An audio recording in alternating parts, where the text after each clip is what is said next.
시작을 하겠습니다. 자, 지금 차례표를 보시면은 교재 차례표를 보시면 19페이지, 그게 차례표상 19페이지를 얘기하는 겁니다. 그 다음에 그 내용 중에서는 몇 페이지까지 설명을 했냐면 146페이지까지 한자도 안 빼놓고 결론과 설명을 다 해줬습니다. 그러니까 여기에 빠진 내용은 전혀 없다라고 보시면 됩니다. 근저당권에 의해서 담보되는 채권의 범위, 이 부분 설명할게요.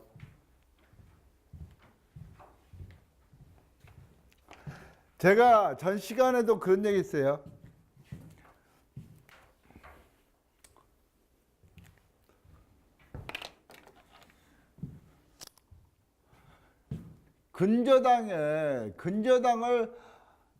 근저당권을 바라보는 시각, 바라보는 시선, 이건 두 가지 분류에서 접근을 하셔야 돼요. 첫 번째, 근저당권의 목적물, 다시 말해서 객체, 근저당권의 효력이 미치는 목적물의 범위 부분이 어떻게 될 거냐, 이거 하나를 보셔야 되고, 두 번째는 뭐냐면 근저당권의 효력이 미치는 피담보채권의 범위. 그러니까 근저당이라는 물건이 포섭시키는 피담보채권의 채권의 범위가 어떻게 되냐. 이 두 가지가 핵심 테마가 되는 거예요. 그러면은 실질적으로 그리스 문자로 봐가지고, 크게 이 교재 내용들을 보면 제4장의 이 얘기는 뭔 말이냐, 요 얘기를 설명하는 겁니다. 요 얘기, 교재 그 4장에 있는 얘기는 요 얘기를 설명하고 있는 거고, 교재의 5장, 그게 차례표 21페이지에 있는 제5장 근저당권의 효력이 미치는 목적물의 범위, 이게 요걸 얘기하는 거죠. 이쪽 강의가 들어갈라나, 오늘 강의가 들어갈라나 어찌려나 모르겠습니다. 자, 이걸 설명할게요. 우리가 근저당을 3억 9천을 설정을 하고 3억을 대출해 줬단 말이야. 그러면 이 근저당의 피담보 채권의 범위를 어떻게 볼 거냐에 따른 것은 세팅된 내용은 없어요. 대주와 담보제공자가 작성하는 근저당 설정계약서의 피담보채권의 범위를 어떻게 초이스하냐에 따라서 틀려진다는 얘기입니다. 그러니까 계약서 내용을 보고 따지는 거지, 그게 법률적 민법 교재를 보고 따지는 게 아니라는 얘기입니다. 그러면은 피담보채권의 범위는 아까 보통저당권을 다시 기억을 되살립니다. 저당권과 근저당권과의 차이점, 이걸 제가 부종성이라는 용어를 썼어요. 부종성. 부종성, 부착이 돼가지고 따라다니는 성질이 엄격하다라는 얘기. 저당권은, 그러니까 말소등기가 안 됐어도 그 저당권에 의해서 나간 대출이 전부 다 상환이 됐을 때는 이 저당권의 말소등기가 안 됐어도 이건 무효등기다. 근데 우리 금융기관은 저당권, 다시 말해 보통저당권을 활용하고 있다, 안 하고 있다? 그러니까 이건 더 이상 고민하지 않아도 된다. 그러면 저당권은 부종성의 엄격이 아니라 부종성의 완화다, 이거지. 그 완화의 범주를 어디까지 볼 거냐, 그것을 갖다가 피담보채권의 이 말이 확정 사유라는 얘기로 정리가 되는 겁니다. 그러니까 부종성이 완화가 되는데 그럼 어디까지 완화를 볼 거냐, 그 개념이 피담보 채권의 확정 사유에 들어갔냐 안 들어갔냐에 따라서 틀려진다는 얘기입니다. 다시 여기가 제로, 여기가 3억 9천, 장효성이가 동수원 신협에다가 3억 9천을 근저당 설정하고 난 다음에 자리배탁금 대월 내지는 한도거래 약정서를 할 때 이게 3억 9천이 아니지, 여기 3억이지. 원장 중심이니까, 채권 최고액 중심. 그러면 이게 증감 변동할 수가 있다라는 얘기입니다. 그러면은 여러분들 헷갈리는 부분이 있어요. 이건 현재와 장래와 과거의 문제란 말이야. 그 다음에 아까 포괄근저당, 한정근저당, 특정근저당은 뭔 말이냐면은 시간적 흐름을 얘기하는 게 아니라 그 시점에서 범위를 얘기하는 거지. 이해하셨어요? 한정근저당에서 특정근저당 설정할 때 2017년도 5월 7일 날 약정된 약정서 대출. 그러면 이것은 이 대출을 범위적 개념에서 그 양적인 개념에서 이것만 담보한다는 개념이야. 근데 조합과 거래하는 약정서 대출이다 이렇게 써놓으면은 자리배탁금 대월이 됐든 한도거래 대출이 됐든 일반 대출이 됐든 보통 대출이 됐든 그게 전부 다 약정서 대출에 포함이 된다는 개념이잖아요. 그러니까 한도거래 약정을 하면서 한정근저당을 하면서 아까 제가 전 시간에 얘기했지, 그렇게 써면은 조합에서 채무자한테 대출해주는 모든 것을 양적인 개념에서 포함을 시킬 수 있다.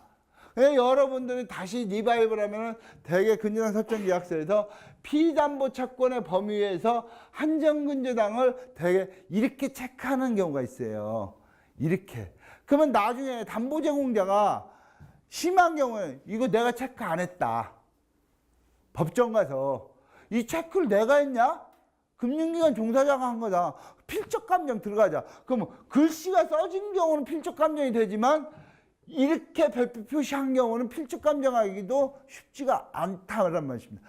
그러면 담보 제공자의 의사가 개입됐다는 것을 확인하려면 한정근저당 머릿말에다가 담보 제공자의 도장을 찍어줌으로써 보고 찍었구나.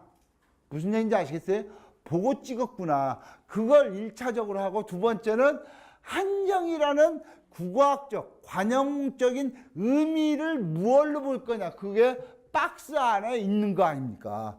그때 여기다가 조합과 거래하는 약정서 대출에 국한합니다 하면은 한정이라는 의미를 그 박스 안에다가 특정을 시켜줬잖아. 이해하셨어요? 그렇게 하면은 포괄근저당 굳이 설정하지 않아도 한정근저당으로 충분히 카바링이 될 수 있다는 측면.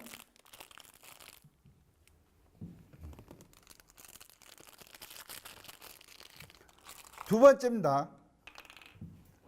그러면은 이 어느 시점 여러분들 법을 볼 때 스팟의 개념과 스팟을 이렇게 쓰나요? 여기가 O인가 A인가 모르겠네. 스팟은 여러분들 열차 시각표가 맞아요? 열차 시간표가 맞아요? 응? 열차 시간표가 맞아요? 열차 시각표가 맞아요? 시간은 두어링의 개념이야. 동안의 개념이다 이거. 두어링. 두어링이 뭐야? 영어에서 어떤 동안 약속 시간 5시에 만나자. 그건 동안의 개념이 시간을 얘기하는 게 시각을 얘기하는 거라. 간이 뭐야? 한문으로 쓰면은 이 간이잖아. 이 간이잖아. 이거 이렇게 쓰는 거잖아. 시간. 시자를 못 쓰겠네. 시각이란 말이야. 그게 스팟의 개념이라고 봤을 때 여러분들이 한정근저당이나 포괄근저당이나 그것은 어떤 이 시점에서 포섭되는 피담보 대출의 종류를 얘기하는 거고 피담보 채권의 확정사유, 다시 말해서 부정성이 완화가 됐다는 얘기는 어떤 그 과목의 시점을 얘기하는 게 아니라 동안에서 계속 포섭시키고 있는데 언젠가는 그 종지를 찍어줘야 될 거 아니야. 어느 시점에서는 피담보 채권이 확정사유가 있어야 될 거 아니야. 그 얘기를 하는 거다 이거지. 개념 정리됐나요? 그러면 피담보 채권의 확정사유, 근저당은 부정성이 완화가 되기 때문에 계속 간단 말씀이다. 죽을 때까지 갈 수 있어요. 죽을 때까지. 그럼 근저당을 100년간 활용할 수 있어요, 없어요? 막말로? 할 수 있어. 왜? 사적 자치 때문에. 국가는 간섭하지 않기 때문에. 근데 그러다 보니까 이제 1980년대에 보면서 은행권들이 갑질을 넘어서 슈퍼갑질을 하는 거야. 해가지고 채무자가 담보제공자가 법률적인 지식이 없으니까 옛날에 나간 대출 그 담보제공자가 제3자한테 연대보증 쓴 거 막 싸그리 집어넣다 보니까 이런 사례가 발생하는 거야. 홍길동이가 S은행에서 3억을 대출받는데 자기가 보유재산이 없어.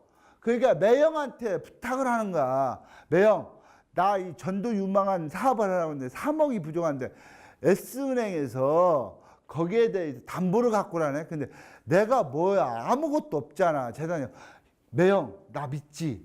그러니까 매형이 압구정동 담보물을 갖다가 담보 제공해줘.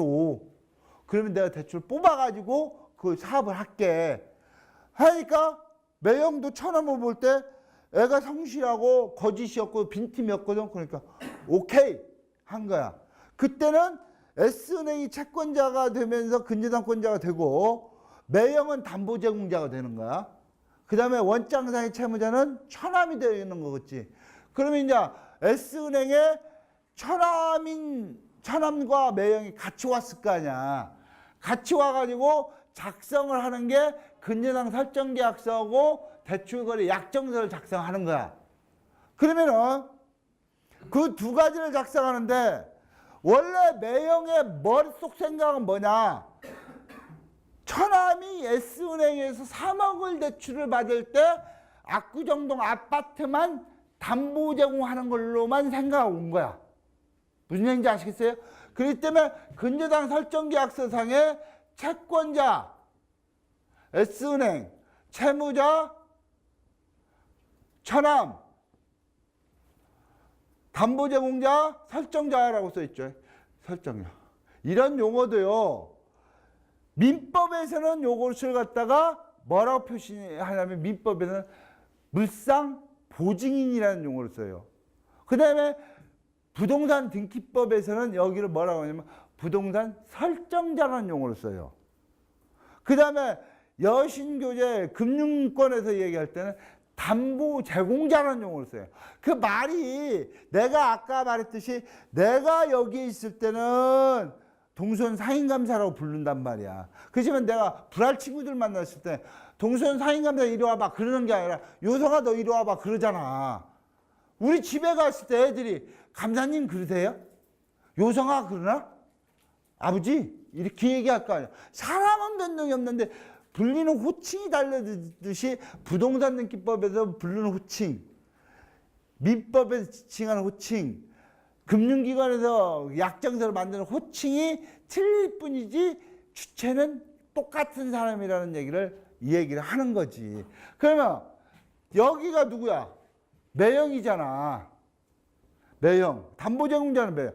채권 최고액 3억 9천. 이렇게 하고 여기다가 담보제공자 갖다 이 도장만 찍고 이 매형이 은행 문을 밖으로 나갔으면 문제가 없는데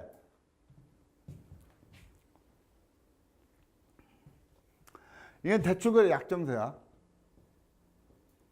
이건 근저당 설정계약서고 이걸 우리가 물건서류, 이걸 채권서류라고 한단 말입니다. 대출거래 약정서 여기다가 대주 채권자 S은행, 채무자 천왕, 연대보증인 매형 이 매형이 양쪽에다가 약정서 2개를 쓴 거야. 근데 이 매형의 속마음은 뭐가 있었냐면은 은행 직원 쓰라고 해서 동그라미 친 데다가 막 썼을 뿐이지, 그 사람이 매형이 2장을 썼는가 3장을 썼는가 1장을 썼는가 기억하겠어요? 못하겠어요? 기억도 못할 뿐더러 그 법리관계를 정확히 알고 은행 직원이 공지해주고 요건 이러한 문제가 있습니다, 요건 이러한 문제가 있습니다, 그러면은 급해 죽겠는데 괜히 금융기관 종사자 기분 상하게 만들면은 혹 뒤로 갔다가 혹 붙이는 걸로 괜히 처남한테 매형 왜 그 자리에서 그렇게 따져, 그러니까 대출 안 해준다잖아, 이렇게 나와버리면은 매형도 처남 보기가 민망하잖아. 그러니까 매형도 하고 싶은 얘기가 있어도 은행 창구 직원한테 차마 그 얘기를 못하고 온 거야. 어? 근데 돈이 안 갚아져. 안 갚아지니까 S은행에서 압구정동 담보물을 경매를 넣은 거야. 경매를 넣어가지고 채권 추구액 3억 9천에서 원장 상의 금액 원금 3억하고 이자 7천만 원하고 3억 7천을 완전 변제를 받았으면은 문제가 없는데 여기가 낙찰 금액이 3억에 낙찰이 돼버린 거야. 그러니까 S은행이 2억 8천에 낙찰을 받은 거야. S은행이 그러니까 원금 2천만 원하고 미수이자 5천만 원하고 총 7천만 원 미수금이 생긴 거야. 무슨 얘기인지 아시겠어요? 미수금이 생기니까 너 매형 이쪽 대출거래 약정세 또요 연대보증 섰지. 근데 이 매형이 양평에 임야가 하나 있어. 그러니까 S은행이 압구정동 경매도 모자라가지고 임야를 감정하고 이걸 또 경매로 또 들어오네. 그러니까 매형이 완전 공황 상태가 빠져버린 거야. 이 담보 제공, 압구정동 담보만 제공했는데 왜 양평에 있는 임야까지 치고 들어오지? 이거 해가지고 은행 감독은 정부 신문고에다가 민원을 제기하는 거야. 어? 금융기관 종사자들이 책임 뭐 설명도 안 해주고 막 도장 찍으라고 해서 막 5분 만에 막 도장 찍고 왔더니 이런 불상사가 일어났다. 그게 정부에서 바라볼 때 서민금융, 서민 대출을 그 은행에서 대출 받는 사람들은 법률적 지식이 얕다라는 부분을 알고 있기 때문에 야, 니들 은행들 니들 계약 편입의 원칙 다 지켰어? 설명의 의무, 교부의 의무 이런 거 다 지켰어? 하니까 지켰다고 하면서 서류를 내미는데 솔직히 그 서류도 한 번에 막 왕창 받아놓은 거거든. 막 똥인가 된장인가 모르는 상태에서 막 받아놓은 거야. 그게 은행이 수포갑질을 한 거지. 그러다 보니까 서류상으로는 그렇지만 내용상으로는 은행에서 수포갑질한 게 나오는 거야. 어? 그러다 보니까 이 부분에서 연대보증 채무 법리적으로는 매형이 이 양쪽을 다 썼다고 본다면은 양평의 압구정동 아파트뿐만 아니라 양평의 임야도 경매 대상이 될 수밖에 없어요. 물론 이때는 임의경매가 되겠고 이때는 담보제공 부동산이 아니기 때문에 S은행이 매형한테 연대보증금 청구소송을 해가지고 집행권을 받고 난 다음에 임의경매가 아니라 강제경매로 들어갈 수가 있다라는 얘기입니다. 물론 매형이 이 서류를 안 쓰면은 이걸로 떠나. 그러면 여러분들 법이 얼마나 디테일하냐면요. 채무, 책임, 책무. 여러분 직위, 직책, 직급 뭐 이게 그 말인 것 같고 이게 뭐 헷갈리잖아요. 그러면 여러분들 이것을 구별할 줄 알아야 돼요. 뭐가 채무고 뭐가 책임이고 뭐가 책무고 이걸 구별할 줄 알아야 돼요. 봐요. 지금은 가계대출에서 연대보증제도 없어졌죠. 사업자대출하고 법인대출에서만 근보증서를 연대보증제도가 있죠. 자, 그것도 마찬가지. 아까 첫 시간에 했듯이 가계대출에서 연대보증 나는 내 처남이 대출 받는 나 연대보증 쓰고 싶어. 난 쓸래. 그래서 자발적으로 썼어. 그 효력이 있어요 없어요? 없다고 하면 틀렸다니까. 내가 잘못 들었다니까. 당사자는 나는 매형을 천함을 위해서 연대보증 쓴 거야. 사적자치 구역이니까. 그러면 여러분들 잘 생각하셔야 돼요. 포괄근저당을 못하고 연대보증은 개인대출에서 가계대출 못하는 게 꼭 채무자한테 유리한 것만 있느냐. 고민 한번 해보세요. 말 그대로 금융을 이용할 수 있는 범위가 신용도가 없는 사람은 더 좁아지는 현상이 벌어지는 거야. 왜? 연대보증제도가 있으면은 물론 매형한테 불이의 타격을 가할 수도 있겠지만 오히려 인적관계가 많은 야, 내 처남은 진짜 내가 믿을만해. 그러니까 나는 내 재산 날라가도 돼. 그런 사람도 있을 거 아니야. 근데 제도적으로 가계대출에서 연대보증 제도를 못하게 해버리면은 은행에서 그 처남은 대출 해주겠어? 안 해주겠어? 안 해주지. 그러니까 금융 이 제도가 연대보증 제도를 없애는 게 금융 소비자를 항상 두텁게 보호한다고만 볼 수는 없다 이거지. 이용을 제한을 걸는 효과도 있는 거야. 역기능이 또 나오는 거지. 이해를 하시겠어요? 왜? 가계대출을 획일적으로 연대보증제도 없앤다. 그게 국회에 들어간 보고서나 입법 배경 보면 우리가 보고서를 보면은 작동 기능, 부작동 기능, 역기능, 순기능 보고서 항상 인생은요. 인생은 음양이야. 밤이 있으면 낮 없는 밤은 없어. 여름 없는 가을 있나요? 가을 없는 겨울 있나? 사계 봄이 있기 때문에 여름이 있는 거야. 아니 손바닥 없는 손등이 있나요? 손등 없는 손바닥이 어디가 있나? 모든 세상에 지는 음양의 조화람. 여자가 있으니까 남자가 있고 동물이 있으니까 식물이 있고 생물이 있으니까 무생물이 있고 산이 있으니까 강이 있고. 그렇지. 강이 없는 산이 어디가 있어. 그러면 고저차가 있을 해수면만 있는 거지. 그렇잖아. 그러니까 모든 이치는 원사이드 게임은 없는 거야. 순기능이 있으면 역기능. 그게 모든 거야. 이게 포괄근저당이 없애는 게 그게 그 개인 대출에서 금융 소비자들만 우롱 불리하게 하는 것만 있냐. 천만의 말씀입니다. 오히려 소외 지역을 더 넓히는 효과도 있는 거야. 그러면 그 사람들 어디로 가겠어? 캐피탈로 가는 거야.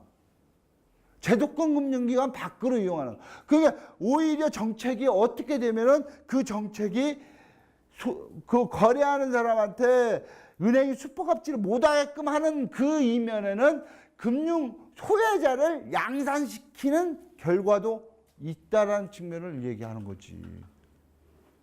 자, 그러면은 가계대출 어찌됐든 그럼에도 불구하고 지금도 나는 연대보증 쓰겠다. 그게 이 교재에서도 그래요. 교재에서 그런 말을 써놨어. 포괄근저당을 하지 말라고 은행감독원 했는데 담보제공자는 나는 포괄근저당 할래요. 계속 할래요. 했다라는 자료만 있으면 포괄근저당에도 아무런 문제가 없다라는 얘기를 써놓고 있어. 왜? 은행이 슈퍼갑질을 안 하고 대등적 기울어지는 운동장의 역할을 하려 평범한 운동장에 대등적 이상적인 계약을 했을 때는 아무 문제가 없다라는 얘기지. 그게 효력 규정과 단속 규정을 내가 구별을 해가지고 약간 포장마차 경우를 가지고 설명을 해드린 거 아닙니까? 맞습니까? 그러면은 여기에서도 매형이 연대보증까지 근보증서까지 썼다 하면은 양평 땅 경매하는 데 지장이 없다니까. 그러면은 지금이야 가계대출에서 연대보증제도가 없어졌지만 인적 보증 책임이 맞냐 채무가 맞냐 물적 담보 책임이냐 책무냐 아니 채무냐. 인적담보 연대보증이라는 건 주채무자와 똑같은 형태에서 채무를 지기 때문에 정확한 평청은 이렇게 용어를 써야만 이게 정확한 표현인 거야. 무한 책임이지 이건. 주체무자와 동일한 한도 내에서 한도가 따로 있는 게 아니라 주체무자와 똑같이 의무를 짓는 거. 그거 인적 보증 채무가 맞지. 인적 보증 책임. 책임이라는 것은 뭐하고 친하냐면 리미트 개념하고 친해. 한정. 어? 인적 보증 채무 물적 담보는 뭘로 가야 돼요? 책임으로 가야지. 왜? 어떤 리미트가 있어요? 3억 9천 채권 추구액 한도액이라는 이 한도 내에서만 책임을 지겠다. 매형이 압구정동 담보물을 넣을 때는 3억 9천의 한도 내에서만 책임을 지겠다는 개념이야. 그러면 압구정동 경매를 해가지고 2억 8천만 원하고 7천만 원 미수금이 생겨도 매형한테는 더 이상 추심을 못 해야 되는 거지. 그러니까 여기에서 마찬가지.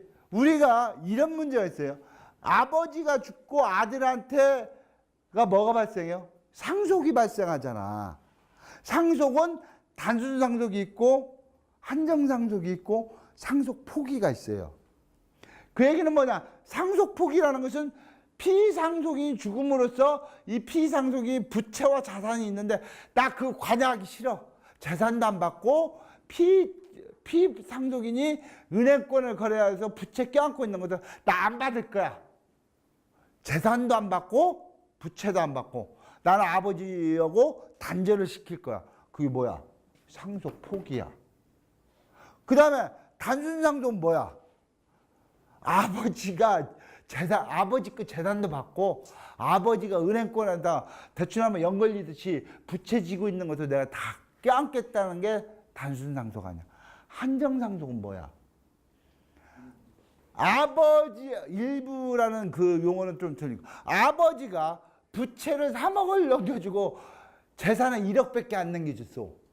그때 상속인이 한정 상속 승인 신청하면은 부채 3억 중에서 내가 자산을 얼마 받았다고? 1억 받았다. 1억의 한도 내에서만 상속을 받겠다. 무슨 얘기인지 아시겠어요? 그렇기 때문에 한정 상속은 채무를 넘겨받는 게 아니라 책임의 한도 내에서만 의무를 짓는 책임을 받는 거예요. 한정상속 채무가 아니라 한정상속 책임이 정확한 표현이다 이거예요. 이렇게 책임과 채무의 용어 개념이 하늘과 땅이 될 수가 있다라는 얘기예요. 그러면 제3자 담보물이 들어올 때는 책임만 지겠다는 얘기거든. 그러니까 연인적 보증, 채무 인적 이 책임과 책임에 대해서 제가 설명을 드렸어요. 자, 그러면 이렇게 설명을 드렸는데 피담보 채권의 확정 사유 이것을 봅시다. 그러면 피담보 채권의 근저당은 부정성이 완화하기 때문에 ing로 계속 간다라는 얘기입니다. 100년이 됐든 10년이 됐든 당사자가 의도한 대로 그대로 간다. 그러면 언제 끝날 거냐? 옛날에 70년대, 80년대 은행 양식을 보면은 근저당권 결산기에 대해서 아까 내가 뭐라고 했어요? 근저당에서 제일 중요한 게 뭐라고 했죠? 세 가지 있죠. 피담보 채권의 범위, 두 번째 채권 취구액, 세 번째 근저당권 결산기. 이 세 가지가 중요하다고 했죠. 근데 두 번째 근저당권 채권 취구액은 등기사항으로 나오지만 이 1번하고 3번은 등기사항이 부동산 등기법상 등기사항이 아니기 때문에 등기사항 전부증명서를 보고 알 수 있다 없다? 없다. 그러면 부동산 등기부등본을 보고 이게 포괄근저당이다 한정근저당이다 알 수 있다 없다? 없다. 여러분도 수많은 등기부등본 띄워봤지만 거기 근저당권 설정 이렇게 돼 있지. 포괄근저당권 설정, 한정근저당권 설정, 특정근저당 그런 거 본 적 있어요? 그건 등기부로 확인하는 게 아니라 등기부 그 등기 설정 등기랑 한 원인 서면인 근저당 설정 계약서에 피담보 채권을 뭘 선택을 했냐. 그걸 봐야만이 이게 포괄근저당이다, 한정근저당이다. 그걸 가늠할 수 있죠. 그 조합에서 너한테 전화를 해요. 전화를 어떻게 전화하냐? 계약서, 근저당 설정 계약서도 안 보내. 이게 포괄근저당이에요. 이런 경우 포괄근저당이에요. 한정근저당. 그러면 나보고 어떻게 답변하라? 최소한도로 내한테 근저당 설정계약서 팩스로 넣어주고 이걸 포괄로 봐야 돼요. 한정으로 봐야 돼요. 수병을 할 수 있어요. 그렇게 구체적으로 옛날 말에요. 질문은 9분이 걸리면 답변은 1분밖에 안 걸린다고 그래요. 질문을 할 수 있는 능력만 가지면요. 그 직원은 다 된 거야. 왜? 자기 생각을 글로 쓸 수 있다는 걸 쓰면서 깨달아 버리는 거야. 옛날에 성철 스님 있죠? 성철 스님 누군지 알아요? 저 산창에 가면 겹여사라는 데가 있어. 안 가봤어요? 가봤어요? 왜 안 가봤어요? 그 성철 스님이 저 합천 해인사 100년 암에 있었단 말이에요. 주석을 거기서 했었다. 그 사람들이 이제 이름이 유명하니까 전국에 있는 신도들이 그 사람 한번 아련이라는 게 뭐요? 아련. 찾아뵙는다. 교황님 아련. 대통령 아련. 대통령 서거라고 해요. 대통령 즉사라고 해요. 서거, 영면. 그러니까 한국말이라는 게 참 어려워. 조금 고급스러움한테는 영면했다. 서거하셨다. 옛날에 임금한테는 뭐라고 그랬어요? 승하? 승하라는 표현도 썼잖아. 붕어라는 표현도 썼어요. 붕어. 붕어가, 붕자가 무슨 붕자인 줄 아세요? 날아갈 붕자가 아니야. 참새도 날아가지. 봉황붕자야. 봉황이 돼가지고 하늘로 날아갔다. 몰라, 내 말이 맞는가 틀린가는 모르지만 일단 붕어했다. 그러면 성철 스님이 있을 때 세상 살다 보면 고민거리가 많아요, 적어요? 고민거리가 많으니까 그 성철 스님이 아련을 하려고 전국에서 새벽부터 한 달 전부터 계속 노크를 하는 거야. 제발 내한테 소중한 말씀 한 말씀 하소서. 내가 곧 나으리이다. 딱 이렇게 한단 말이야. 성철 스님이 뭐라고 하냐. 나를 만나면 3000배로 해라. 3000배로 해라. 그럼 내가 만나주겠다. 하니까 그 만나고 싶은 욕심에 3000배를 하는 거야. 108배가 아니라 3000배. 3000배를 하려면은 100배 하려면 내가 해보니까 100번 전화하면 빨리 해도 숙달되지 않고서는 빨리 해서 30분 걸려. 100배 하려고. 그러면 30분 곱하기 30을 곱해야지. 그러면 뭐야? 9,000분인가? 에? 몰라요. 한 18시간 걸려. 한 20시간 걸려. 나는 또 안 해봤어. 3,000배. 3,000배를 하다가 보니까 내가 깨달아 버리는 거야. 굳이 성철 스님하고 면담을 하지 않아도 내가 절을 하면서 내 고뇌와 내 번민을 내 스스로 해결하고 내가 질문하고자 하는 것을 내 스스로 답을 찾는 거지. 무슨 얘기인지 아시겠어요? 질문을 자꾸 저한테 질문하는 것도 다 좋다. 현장에서 바쁘니까 질문하는 것도 다 좋은데 하다못해 쉽게 배운 것은 쉽게 잊어버려요. 항상 자기 생각을 정리하는 습성을 가져야 돼. 그러면 내한테 법률적인 자문을 구하더라도 그룹에다 A, B 질문하는 요령도 있어요. 지금 어떤 사람들한테 전화해갖고 이 사람이요 저렇게 했는데요 저 사람이 이렇게 했어요. 그럼 저 사람이 누군가 이 사람이 누군가 내가 귀신하는 점쟁이인가? 그때는 하다못해 질문할 때 A라는 사람이 있는데요 B라는 사람이 담보 제공했거든요. 이렇게 말의 요령도 있어야 되고 그게 하기 싫으면은 리얼하게 그 상황을 그대로 읽는 거야. 김민자라는 채무자가 있는데요 홍숙경이가 담보 제공했거든요. 그걸 내가 홍숙경이하고 김민자 알아갖고 재산정보, 개인정보를 어디다 팔아먹을 거예요? 말 거예요? 답변을 해주는 사람이 빨리 사실관계 팩트를 정확히 내 머릿속에 그려놓고 나야만 사실관계 확정을 시켜줘야만 거기에다가 내가 답변이 나가지. 그런데 이 사람이요 어저께 왔는데요 저 사람하고요 싸워가지고요 이렇게 그러면 저 사람이 누군가 이 사람이 뭐 거기서부터 난 짜증이 나는 거야. 짜증이. 질문의 기본도 모른다는 얘기입니다. 그리고 여러분들이요 앞으로 이런 부분도 생각하셔야 돼요. 지금 정부에서요 금융감독원 위에 뭐가 있죠? 금융위원회가 있죠. 옛날에 박근혜 정부 때부터요 그때 당시에 야당인 민주당이 뭐라고 했냐면 금융소비자보호원을 만들으려고 그랬어요. 근데 그때 당시에 여당인 한나라당은 격을 어떻게 잡았냐면은 지금 금융기관 쪽에 감독기관은 금융위원회가 있잖아요. 그 다음에 그 하부기관으로 금융감독원이 있고 뭐 쭉 산하 뭐 쭉 있단 말이에요. 이쪽은 공급자, 금융을 공급하는 입장, 이쪽은 금융 소비자하는 입장. 그때 당시에 야당은 뭐라고 했냐면 이쪽 금융위원회 쪽은 금융소비자원을 만들자. 근데 이 성격을 금융위원회하고 대칭적 개념으로 봐야 된다. 그래야만이 금융기관의 편인 니들하고 금융소비자 편하고 니들하고 대등적으로 싸움이 될 거 아니야. 이런 투쟁이 될 거 아니야. 근데 그때 당시 여당은 어디다 놨냐면 여기다 만들자. 그래갖고 금융소비자보호원하고 금융감독원이 금융위원회의 산하기관으로 만들자고 한 거야. 그러니까 그때 당시 야당이 뭐라고 했냐면 야 그러면 금융기관 가제는 개편일 거 아니냐. 그러면 소비자의 권익보호가 제대로 되겠느냐 하다가 이게 물거품이 되고 지금까지 2018년도 9월 5일까지 오고 있는 거거든. 그러면 우리가 세상을 보는 안목이 있어야 돼요. 조만간에 소비자원은 분명히 생길 거다. 생기면은 여러분들의 금융의 타성이나 금융의 관행, 여신관행이 잘못되면 깨박살이 날 수가 있다는 얘기입니다. 기울어지는 운동장을 그대로 끌고 가다가는 깨박살이 난다 이거지. 또 요즘 소비자들은 뭐가 있어요? 휴대폰이 있어. 네이버 놈한테 근저당이 뭐야? 그만.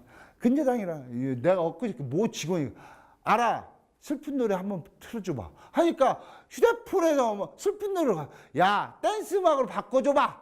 하니까 이 앱이 그런 앱이 있대. 알아요? 알아야 그러더만. 아리야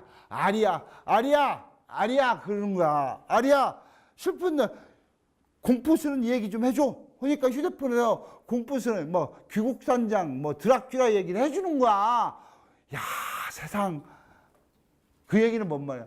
이 소비자들이 요즘은 한정근저당이 뭐야 하면은 네이버 놈이 다음 놈이 내가 연자는 빼는 거야. 녹음하고 있으니까. 그거 쭉쭉쭉. 그러면은 우리가 뭐냐면 굳이 변호사한테 가지 않아도 이 금융소비자의 권익신장이나 자기 재산보호 본능이 앞으로 가면 접근할 수 있는 부분이 훨씬 넓어진다는 개념으로 보셔야 돼요. 그러면 이쪽 금융기관이 변하지 않았다가는 나중에 작살이 될 수도 있을 겨. 관행적으로 업무를 관행적으로 했다가는 그런 부분. 그러면 우리는 2018년도 우리 입장에서 분명히 기울어진 운동장이 아니라 평평한 운동장에서 대출 계약이나 모든 계약 하려고 하는 그 지향점을 가지고 일을 해야지 과거 방식으로 가다가는 나중에는 봉변당할 수도 있다라는 측면을 얘기하는 거예요. 뭔 얘기하려도 여기까지 갔나 모르겠습니다. 저도. 자, 확정사유.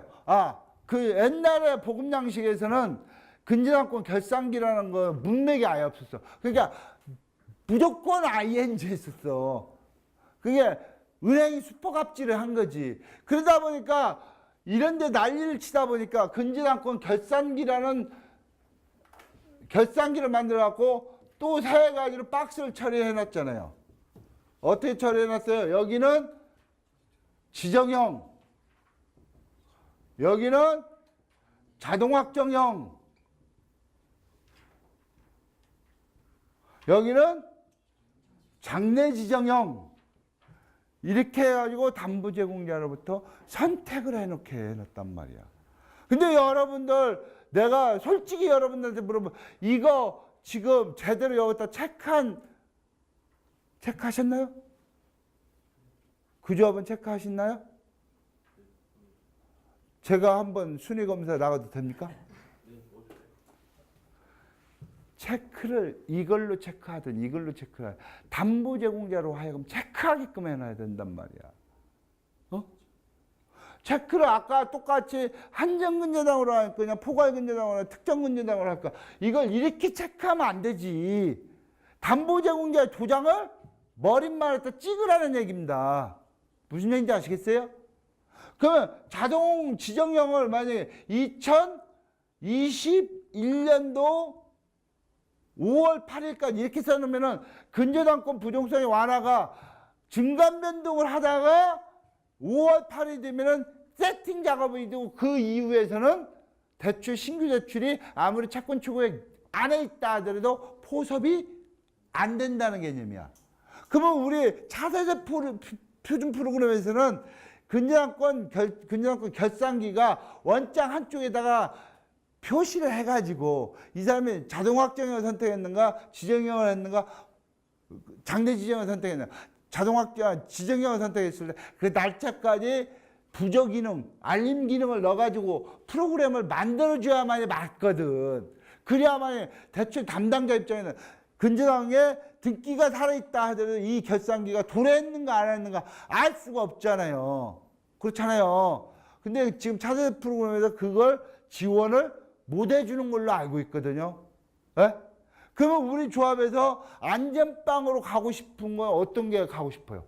자동 확정형은요, 3년을 기본으로 한다. 설정 등기일부터. 그 다음에 5년이 지나면은 5년이 되는 날 확정이 된다. 피담보 채권이 확정이 된다. 그렇게 돼 있어요. 그러니까 5년이 설정 등기하고 난 다음에 5년이 지나면 5년 뒤에 등기부는 살아있다 하더라도 그때 대출 기표하면은 채권 추구액 있다, 안에 있다 하더라도 그것은 포섭이 안 된다고 얘기를 했잖아요. 그러면 우리는 어디를 선택하는 게 제일 나아? 장래 지정형을 선택해 놓으면 뭐라고 됐냐면 장래 지정형이란 뭐다 여기에 이게 박스 안에 설명이 들어갔다. 그 설명 내용이 뭐예요? 3년을 기본으로 하고 5년을 갔을 때 설정자가 14일 이전에 도래하기 14일 이전에 조합한테 근저당 설정권자인 금융기관한테가 해지 의사를 표시하지 않는 한 그건 계속 ing로 간다 그렇게 돼 있단 말이야. 그러면 우리가 담보물 관리할 때 어느 게 제일 나아요? 이걸 선택을 해 주셔야지. 근데 여러분들 여기다 체크가 안 돼 있다든가 여기가 설정된 도장이 안 찍혔다 이렇게 되면은 그 계약은 불완전 계약이 돼가지고 나중에 채권 추구액 어찌고 저찌고 분쟁이 씨앗이 되면은 항상 약관은 해석이 이렇게도 해석이 되고 저렇게도 해석이 될 때 누구한테 불리하게 해석한다? 금융기관한테 불리하게 해석한다고 내가 얘기. 그게 약관규제법의 작성자 불리계 원칙이라고 있다고 그랬잖아요. 그러면 조합에서 요거 선택을 해줘야 된다. 그럼 피담보 채권의 확정 사유 중에 제1번이 뭐냐? 근저당권 결산기의 도래야. 자, 정리합니다. 부정성이 완화가 돼가지고 채권 추구인에게서 계속 증감 변동하는 것을 전부 다 포섭하는데 언제 그게 끝나는 거냐?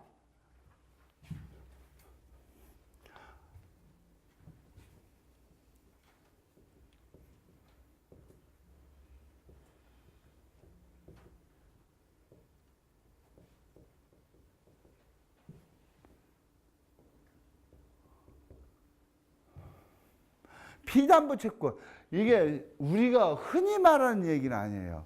피부정 채권. 피라는 게 뭐냐? 피하가 구분이 안 된다. 전쟁터에서 피하가 구분이 안 된다가 너가 적군인가 아군인가 내가 헷갈린다. 그게 우리가 뭐라고 그래요? 피하가 구분이 안 된다는 얘기예요. 그 아자가 뭔지 아세요? 자자야. 에? 너와 나와 적군과 아군이 구별이 안 된다는 개념이거든. 그러니까 피부증 채권, 피담 그것은 뭐냐면은 담보에 포섭되어 있는 채권이냐 아니냐 그걸 얘기하는 거거든. 그러면 금융기관 입장에는 피담보 채권이라고 하지만 담보제공자 입장에 피담보 채무라고 하죠. 바라보는 시각만 틀릴 뿐이지 같은 금액이겠지. 이해하셨어요? 바라보는 시각의 문제만 틀릴 뿐이지 같은 입장이겠지. 그럼 피담보 채권의 확정 사유 중에 제1번이 뭐냐면 근저당권 결산기의 도래입니다. 도래.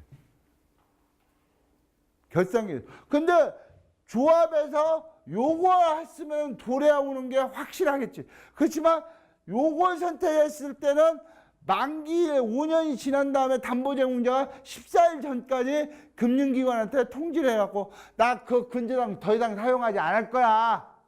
그렇게 의사표시를 했으면 그 14일 이후에 확정이 되는 거야.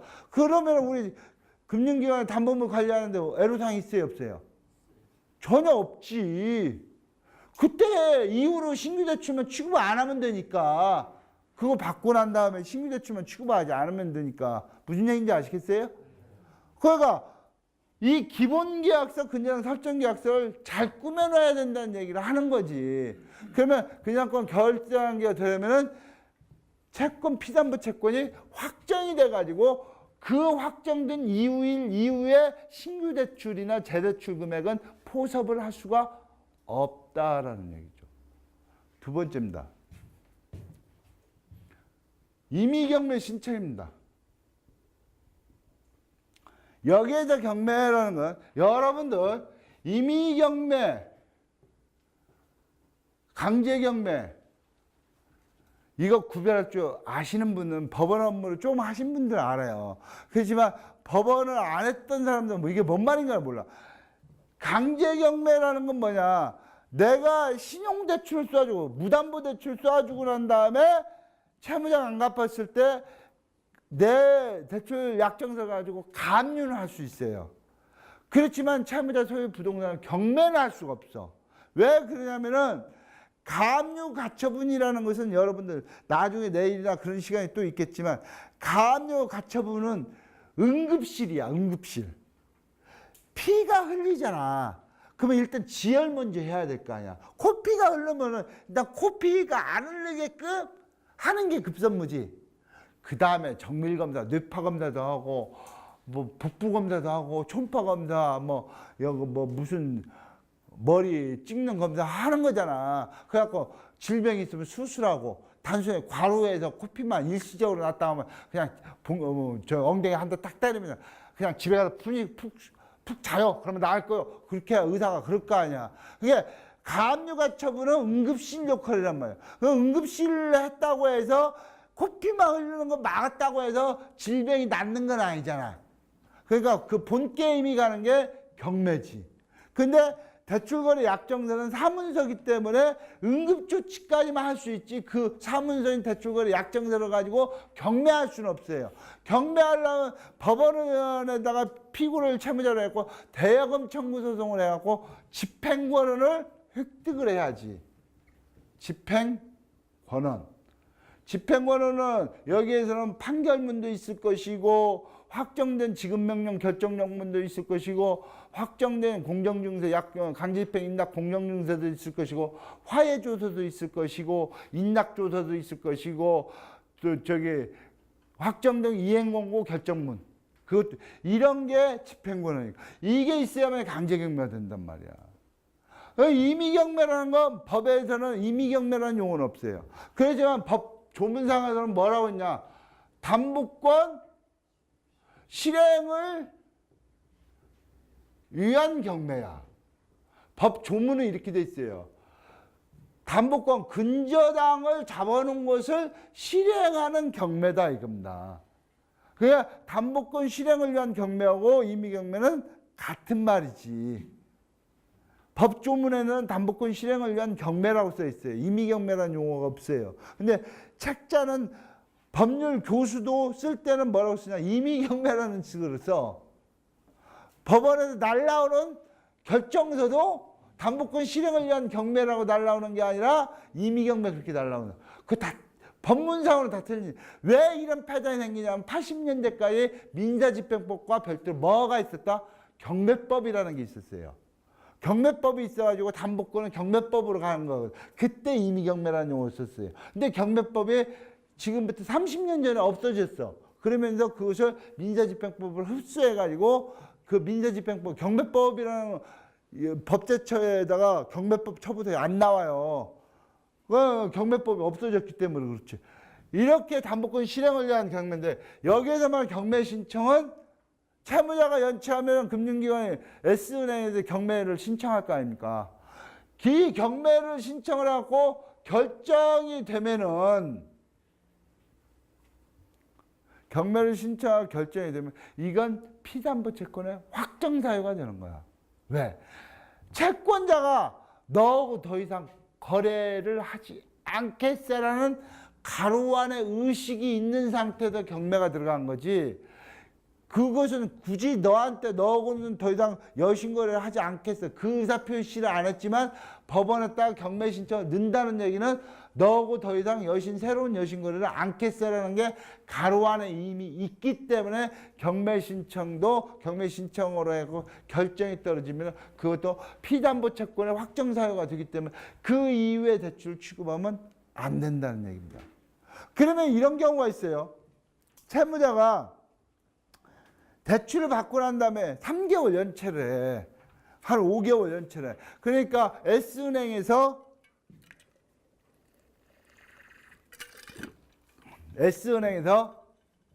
경매를 넣는 거야, 법원에. 그러니까 채무자가 불이 났게 조합에 S은행에 와갖고 야, 나 밀린 연체이자 다 낼 테니까 이것은 우리 아버지 때부터 조상 대대로부터 한 채밖에 안 받은 재산인데 금양토지인데 이거 달아가면 나 죽어서 선주들 볼 면목이 없어. 그래갖고 급전을 땡겨와가지고 밀리에 다 갚아올 때니까 경매를 취하해두려고 하는 경우가 있어요. 그런 경우 있겠죠. 그럼 경매를 취하를 해줬을 때 취하를 해주고 이것을 그대로 갖고 가면은 기한이익 상실이 이미 만기일 도래가 됐던 기한이익 상실을 때려놨고 경매 신청을 했을 거 아니야. 그러면 경매를 취하를 해주면은 이 원장을 연체이자가 발생하지 않게끔 만들어줘야 연체이자 발생하지 않게끔 해두려고 채무자는 이 얘기를 하겠지. 왜? 이미 페널티를 내가 다 냈으니까 다시 원상회복을 시켜주려고 얘기하겠지. 그러면 이걸 기한이익 상실을 지금 전산상으로는 그게 어떻게 되는가는 내가 정확히는 모르겠어요. 그러면은 전산상으로 이거 정상채권으로 돌릴 수 있으면은 정상채권으로 돌려놓으면 이제 연체이자가 안 불어나겠지. 그렇지만 만약에 이게 안 되면은 이 대출 서류를 손대면 안 된다 이겁니다. 새로운 대출 서류를 꾸미갖고 뭐 재대출 형태로 꾸민다든가 이 대출을 그러면은 이 대출은 결정 시점으로 보면 결정 취하 그 다음에 한 일주일 뒤에 여기서 재대출 이렇게 될 거 아니야. 이 결정이 된 이후부터는 결정 취하 재대출 취하가 된 이후에 새로운 대출은 채권 최고액 범위 내에 있다 하더라도 담보가 안 된다는 개념이잖아. 그러면 이때 새로운 대출로 재대출 처리를 했을 때 이것은 취한 이후의 대출이란 말이야. 그러면 이 부분은 채권 최고액 내에 있다 하더라도 피담보 채권의 범위에 포함이 안 된다고 해야 된다 이거지. 그러면 이제 금융기관에 이제 거기서 이것을 재대출 처리한 것은 금융기관에서 하고 싶어서 한 게 아니라 채무자한테 연체이자를 징구하지 않기 위해서 채무자한테 어드반테이지를 주기 위해서 불가피하게 했다. 그 말을 하고 싶을 거 아닙니까? S은행은. 무슨 얘기인지 아시겠어요? 그때는 하다못해 내가 당신 재대출 처리를 해줘가지고 연체이자 안 들어가게끔 하는데 종전에 경매 신청한 2016년도 8월 5일 날 나간 대출하고 이 대출이 동일성이 있음을 확인합니다. 이것을 하다못해 백지에다 하나 받아가지고 이 담보 채무자한테 받아놓고 재대출 처리하면 이 사람이 법정 가갖고 야 이거 보답이 안 돼. 그렇게 하지는 않을 거 아닙니까? 근데 문제는 거기서 또 한 발짝 더 나갈 수도 있어요. S은행이 1순위인데 2순위가 W은행이야.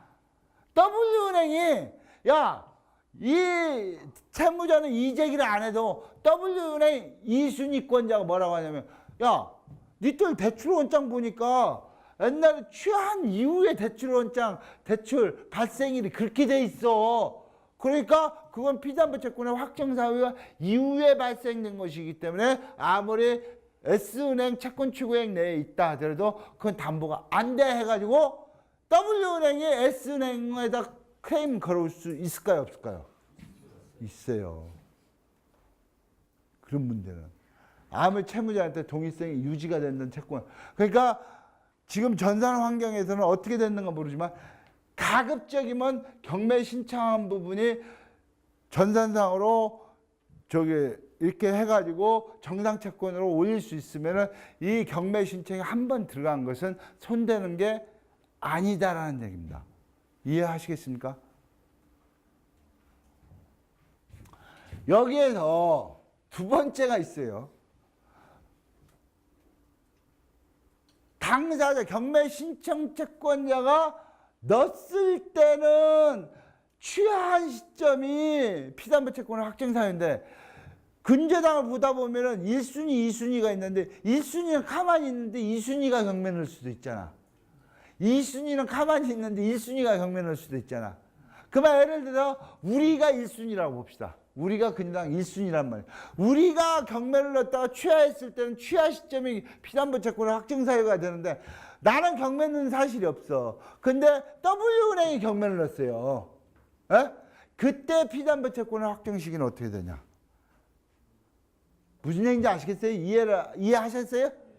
그러니까 내가 경매 신청을 신협이 경매를 신청한 경우와 나는 가만히 있는데 다른 채권자, 근저당권자가 경매를 넣었을 때는 나는 언제 피담보 채권이 확정이 되는 거냐? 그걸 얘기하는 거잖아.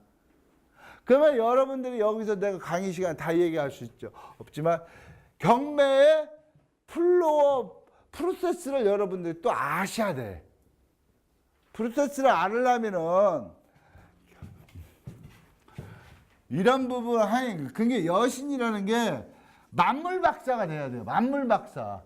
부동산 등기법은 부동산 등기법도 알아야 되고 주택임대차법이면 주택임대차법도 알아야 되고 다 아셔야 민사집행법도 알아야 돼. 경매가 신청을 하고 법무사를 통해서 경매 신청하고 결정이 떨어지고 이 시점에서 한 2달, 2분의 1이나 석 달이 지나면 이 시점이 뭔 시점이냐? 배당 요구 종기일이 되는 거야. 요구 종기일. 그 다음에 이 시점에서 한 6개월에서 7, 8개월 지나면 이때가 뭐냐면 첫 매각기일이지. 매각기일. 이때 유찰이 될 거냐, 낙찰이 될 거냐, 이 문제가 되는 거고. 이 첫째 여기서 일주일이 매각 허브 결정일이야. 매각 허브 결정일. 허가냐 불허가냐 그 결정하는 시점이다 이거지. 그 다음에 여기에서 여기가 4주 뒤가 대금 지급 기한일이야. 이때까지 대금 지급을 납부하라는 얘기. 여기서 또 6주가 뭐냐면 여기가 배당 요구 배당 기일이 되는 거야. 그러니까 어떤 경매가 아주 스무스하게 갔을 때 경매 사건 한 경매 사건 아파트를 경매를 한다든가 뭐 경매 기본적으로 1년은 봐야 돼.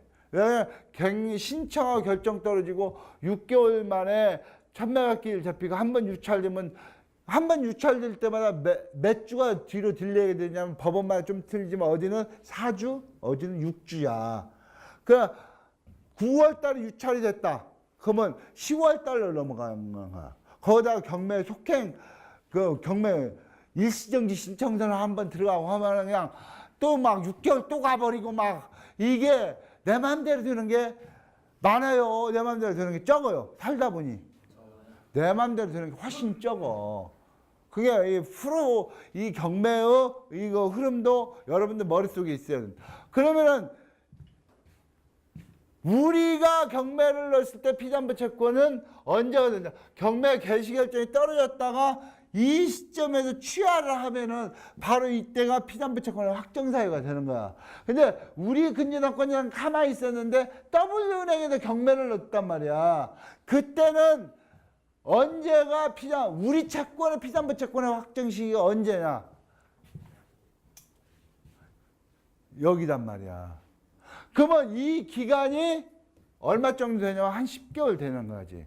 그러면 채권 추구액 스페이스 안에 3억 9천 안에서 스페이스 여유 공간 있으면 여기서 신규 대출을 때려도 문제가 없다라는 논리가 나오지. 그러면 W은행하고 S은행하고 이제 쌈박질이나 붙어지게. 야, 상도덕도 없냐? 우리는 돈 못 받아 경매 중인데 니들은 스페이스 채권 추구에 여유 공간이 있다고 해서 추가 대출해줘?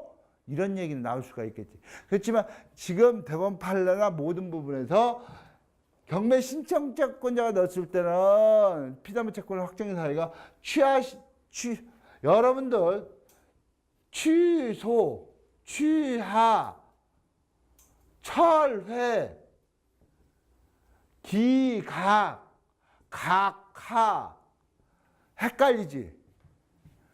헷갈리지 않아요?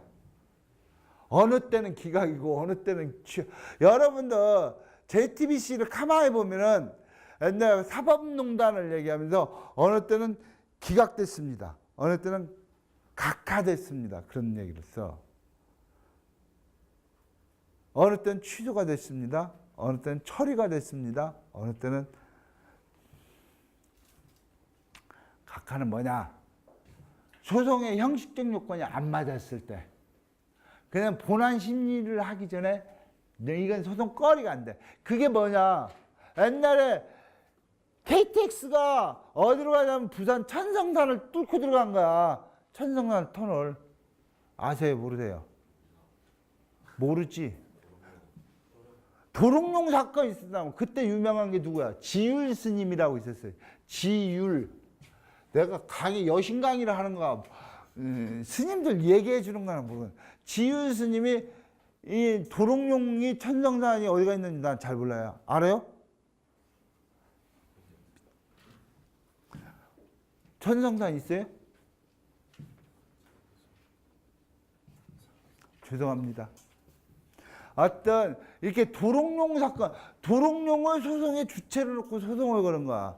그러니까 도롱뇽은 현행 민사소송법상 소송의 원고의 이치가 될 수가 없다라고 해가지고 본안 심리하기 전에 요건 형식적 요건이 안 되니까 이때는 각하단 말이야. 기각은 뭐냐? 심리를 했는데 원고의 청구가 얼토당토 말이 안 돼. 그때는 기각.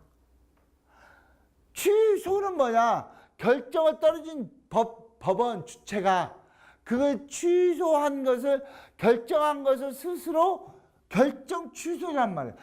결정을 내릴 권한이 있는 자가 그 결정의 효력을 없애버리는 게 취소. 취하는 뭐냐? 신청자가 신청한 것을 반려받아 오는 게 취하. 철회는 뭐냐? 행정법에서 적법한 행위를 했는데 수원시청이 스스로 자기가 한 행위를 갖다가 행정행위를 거둬들이는 게 철회.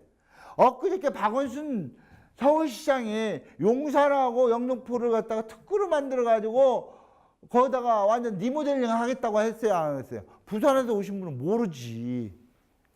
일만 했지 뭐 아시나? 근데 영등포하고 저기 용산구를 갖다가 완전 뉴타운으로 해갖고 개발한다. 그게 서울 쪽 지역 땅가에 쭉 올라갔잖아. 그게 박원순 씨가 엊그저께 뭐라고 했어? 시장이. 당분간 보류하겠다. 한국말 진짜 어렵네.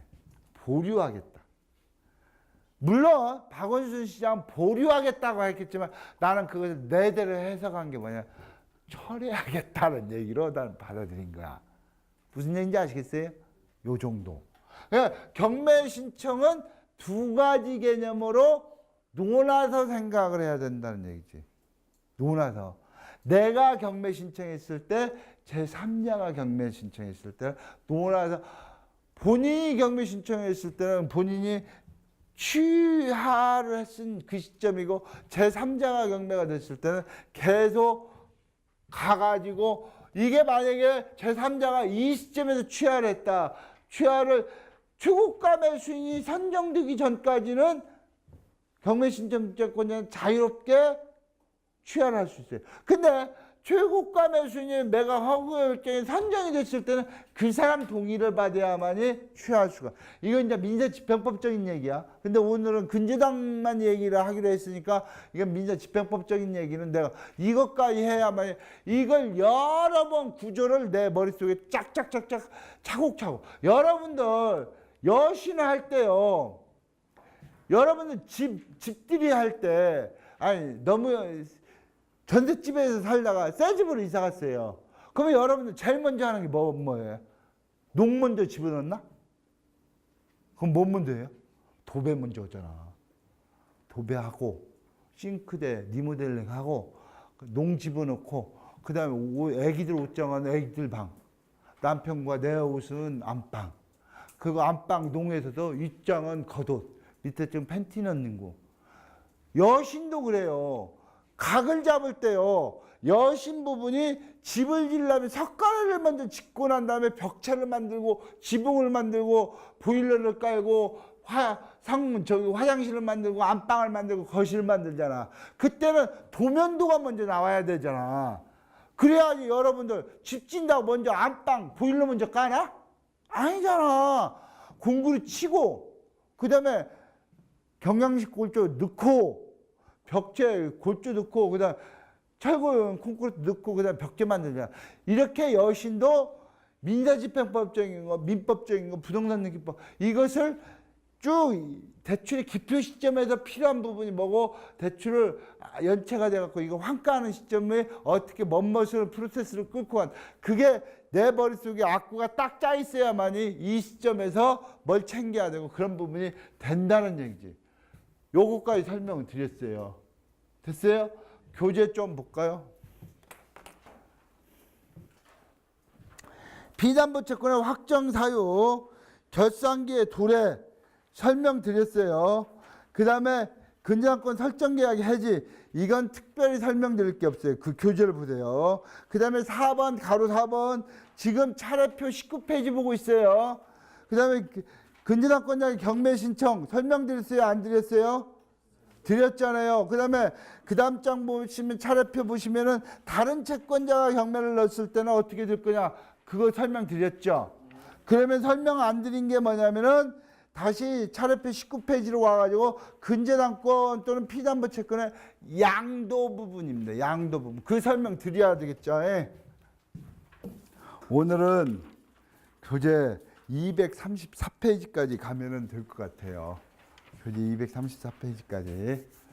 자, 차례표 19페이지에 근저당권의 근저당권 또는 피담보 채권의 양도입니다.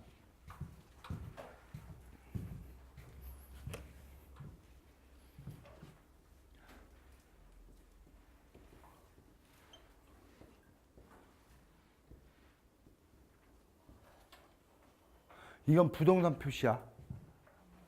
이건 채무자 및 담보제공자 표시고, 이건 S은행은 채권자 표시지. 그러면은 3억 9천을 담보 제공하고 3억 대출을 여기다 피담보 채권을 3억 대출을 쏴준단 말이야. 예? 그렇잖아요. 이때 이 은행이 설정하는 게, 근저당은 여러분들 구별을 하셔야 될 게 설정 등기가 있고 이전 등기가 있고 변경 등기가 있고 말소 등기가 있어요. 메모하시지 마시라고 했죠. 안 보실 거잖아. 집에 가서 절대 안 본다니까. 내가 손에 장을 지져요. 안 봐. 자, 등기는 우리가 3억 9천을 설정하고 3억을 대출해 주는 걸 근저당권 설정 등기라고 한단 말이야. 그 다음에 3억 9천을 근저당 설정하고 3억 대출해 줬는데 3억을 전부 다 해가지고 담보제공자 말소해 주라 했을 때가 이 말소 등기 아닙니까? 에? 이 부분을 구별할 줄 아셔야 돼요. 채권자가 변경되는 것은 이전 등기야. 채무자가 변경되는 것은 변경 등기지. 이전 등기의 등록세와 교육세는 전부 다 설정 등기 비용하고 똑같다, 틀리다? 똑같다. 변경 등기는 채무자 변경 등기는 기본 세율은 7,000원하고 등록세와 교육세 20% 1,200원인가 한 돈 10,000원이면 변경 등기를 할 수 있어요. 무슨 얘기냐? 그러면 지금 그 교재 차례표 2번에 근저당권 및 채권의 양도라고 써 있죠. 그건 뭐냐면은 이전 등기를 하는 거야. 이전 등기가 뭐냐? 이전 등기는 여기가 베끼는 걸 얘기하는 거야. 채권자가 베끼는 거. 그러니까 우리가 NPL 채권은 NPL 채권이 뭐예요? 부실담보부 채권이잖아. 이걸 갖다가 한국저당권거래소나 이런 데다가 원금하고 이자하고 받고 매각을 하잖아. 그건 만약에 조합에서 가지고 있는 근저당권 피담보 채권을 한국저당권거래소에다 매각을 하는 거잖아. 그러니까 우리 입장에서는 근저당권도 NPL 업체에다 넘겨주는 거지. 우리 채권을 넘겨주는 거지. 그때는 이전 등기다 이거야. S은행에서 한국저당권거래소로. 근데 여러분 이런 경우는 NPL 업체를 취급한 NPL 채권을 매각한 조합만 이게 기억을 하지 통상적으로 우리가 가지고 있는 대출 채권을 매각하는 경우는 거의 없죠. 그게 이 정도 얘기하면 되지. 이전 등기는 채권자가 변경되는 거다. 그러면 등기 원인은 뭐야?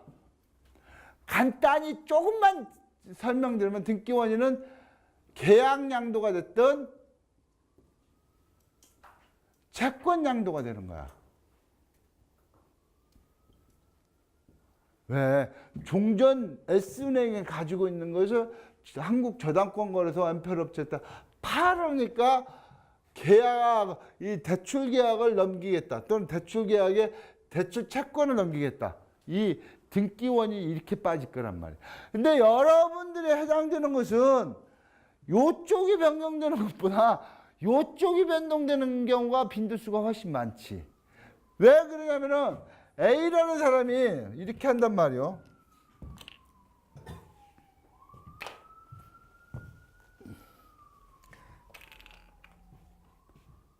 A라는 사람이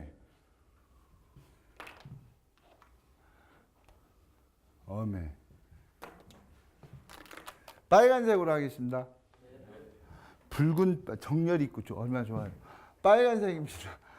A라는 사람이 S은행에다 3억 9천을 설정하고 3억을 대출받았는데 그간에 1억을 갚고 대출 잔액이 2억이 남아있는 상태에서 이 집을 갖다가 B라는 사람한테 팔아.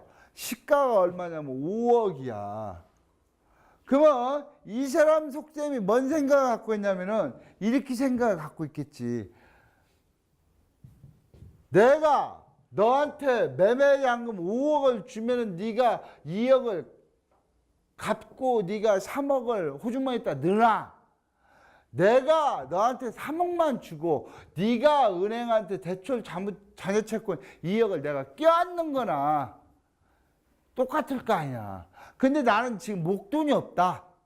근데 실질적으로 한 달에 500만 원씩 해갖고 2억에 대한 대출 원리금은 상환할 능력은 있다.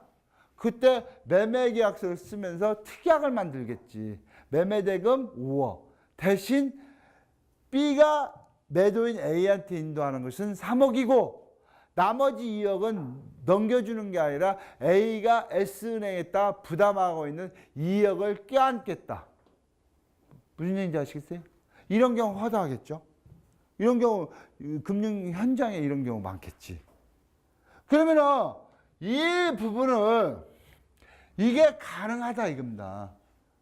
가능하다. 그러면 이 경우가 가능한데 이 경우가 바로 피담보 채권의 확정 사유가 되냐 안 되냐는 문제. 그러니까 교재로 놓고 보면은 그냥 19페이지 차례표 19페이지 가로 3번 근저당권의 피담보 채권, 근저당권 또는 피담보 양도 부분 이건 채권자 변동되는 거라고 했잖아요. 그래서 여러분들 희소 가치가 발생 빈도수가 거의 없잖아요. 그러니까 그건 패스하고 차례표 20페이지를 보시면은 뭐가 있냐면은 가로 9번에 뭐라고 되어 있어요? 피담보 채무의 인수라는 개념이 있어요. 이게 이제 이걸 연장선상에서 이 얘기를 하는 거지. 왜? 20페이지 가로 5번은 이미 설명을 드렸고, 대입권 부분하고 저기 7번, 8번, 9번, 10번 이 부분이 쭉 있는데, 일단 내가 8번을 가지고 이 얘기를 하는 거지. 아니, 뭐 몇 번? 9번. 9번을 가지고 먼저 이 얘기를 하는 거지. 이 자체가 종전채무자하고 신채무자하고 넘어갔다고. 이 자체가 피담보 채권의 확정 사유는 아니에요. 결론적으로. 결론만 얘기해요. 나머지 이론적인 것은 여러분, 이 자체를 이렇게 넘겼다고 해서 이 사람한테 신규 대출 취급할 수가 없다. 피담보 채권의 확정 사유가 되기 때문에 채권 쪽에 3억 9천에 3억 한도 내에서 담보가 채무자 변경 등기하고 이 사람한테 대출을 쏘아주는 게 채권 쪽에 스페이스 안에 공간에 여유가 있다 하더라도 담보가 안 되는 거 아니다 이거야. 담보가 된다 이거. 다시 말해서 채무자 변경 등기가 피담보 채권의 확정 사유는 아니다. 정리됐습니까? 그러면 여러분들이 이제 여기서 말씀드리는 게 나오는 게 뭐가 있냐? 이거하고 연관을 시켜야 돼요. 여러분들 여신업무 방법서를 보면은 이런 게 있어요. 채무 인수가 있고 계약 인수가 있고, 채무 인수는 면책적 채무 인수. 여기는 중첩적 또는 여기는 중첩적 채무인수,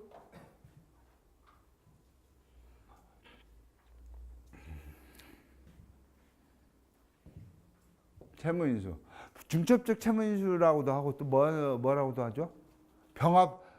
병합적 채무인수. 그 다음에 계약인수가 있단 말이야.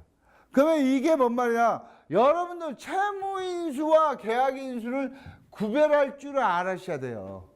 쉽게 말하면은 A라는 사람하고 B라는 사람하고 B가 A한테 1,000만 원 빌렸어요. 예를 들어서 이 사람하고 고등학교 친구야. 근데 이 사람이 돈이 필요해갖고 1,000만 원 빌린 거야. 그래갖고 이 사람은 뭐 직장을 잘려가지고 포장마차 네 역할 하나 만들려고 1,000만 원 빌려갖고 네 역할을 외주를 줘갖고 1,000만 원짜리 풀빵기계가 실려있는 네 역할을 만드는 작업에 딱 활용하려고 하는 거야. 근데 그 다음날 우연히 돈을 빌리고 난 다음에 같은 고등학교 친구인 C가 아버지 부친상을 당한 거야. 부친상을 당하니까 상갓집 방문을 해야 될 거 아니나. 상갓집 방문해서 이제 고스톱을 치는 거야. 근데 이놈이 다 빨아가.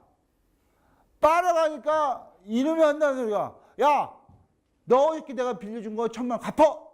한단 말이야.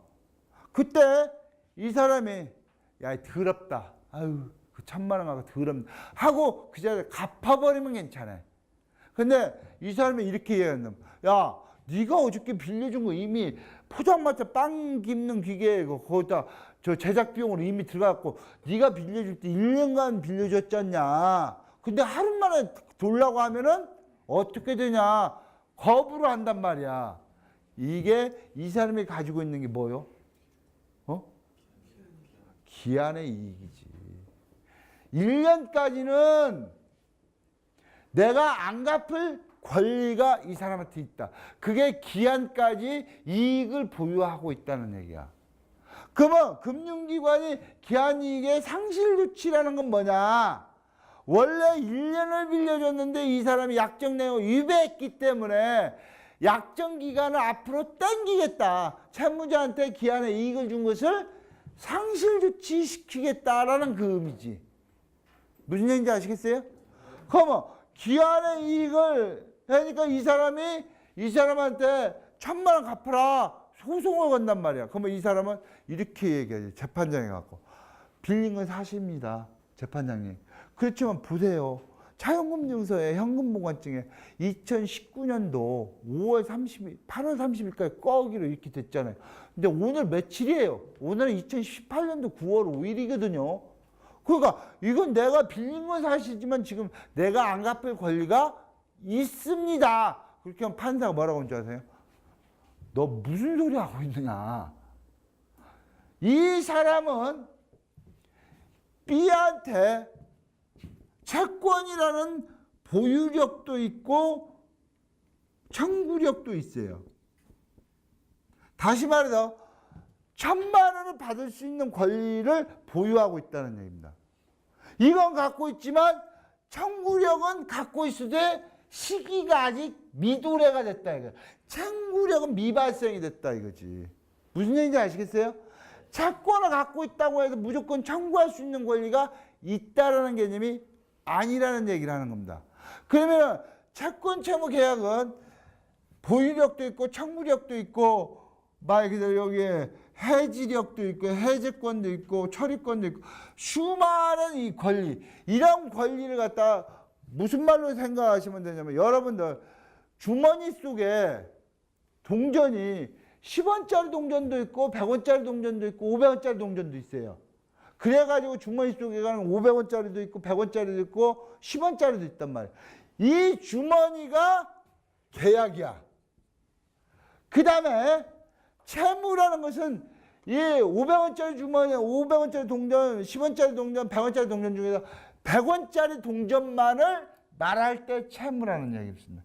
그냥 어떤 보따리 개념은 계약이고 그 보따리 안에서 채무라는 개념은 그 보따리 안에 있는 구술의 한 구술을 얘기하는 거야. 그럼 채무 인수를 한다는 얘기는 종전 채무자가 부담하고 있는 S은행에다 부담하고 있는 채무만을 넘긴다는 개념이야. 그러니까 2억만을 당초 이 사람이 여기다가 얼마 받았다고요? 3억 받았죠. 그리고 이쪽 넘기기 전에 얼마 갚았다고요? 1억 갚았잖아. 1억 갚으면 대출 원장이 얼마가 남았다고요? 2억이잖아. 2억을 넘기는 거야. 그러면 이 새로운 세무자는 2억을 이 사람이 갚을 걸 다 갚고 난 다음에 이 사람이 S은행이다. 야, 그래도 옛날에 채무자 변경 등기 하기 전에 이 사람이 담보 제공이고 소유권을 넘겨가지고 채무자 변경 등기를 A에서 B로 했기 때문에 지금 채무자가 내 앞으로 돼 있으니까 내한테 신규 대출로 3억 9천원 그대로 살아있으니까 대출해줘라. 그렇게 할 수도 있겠지.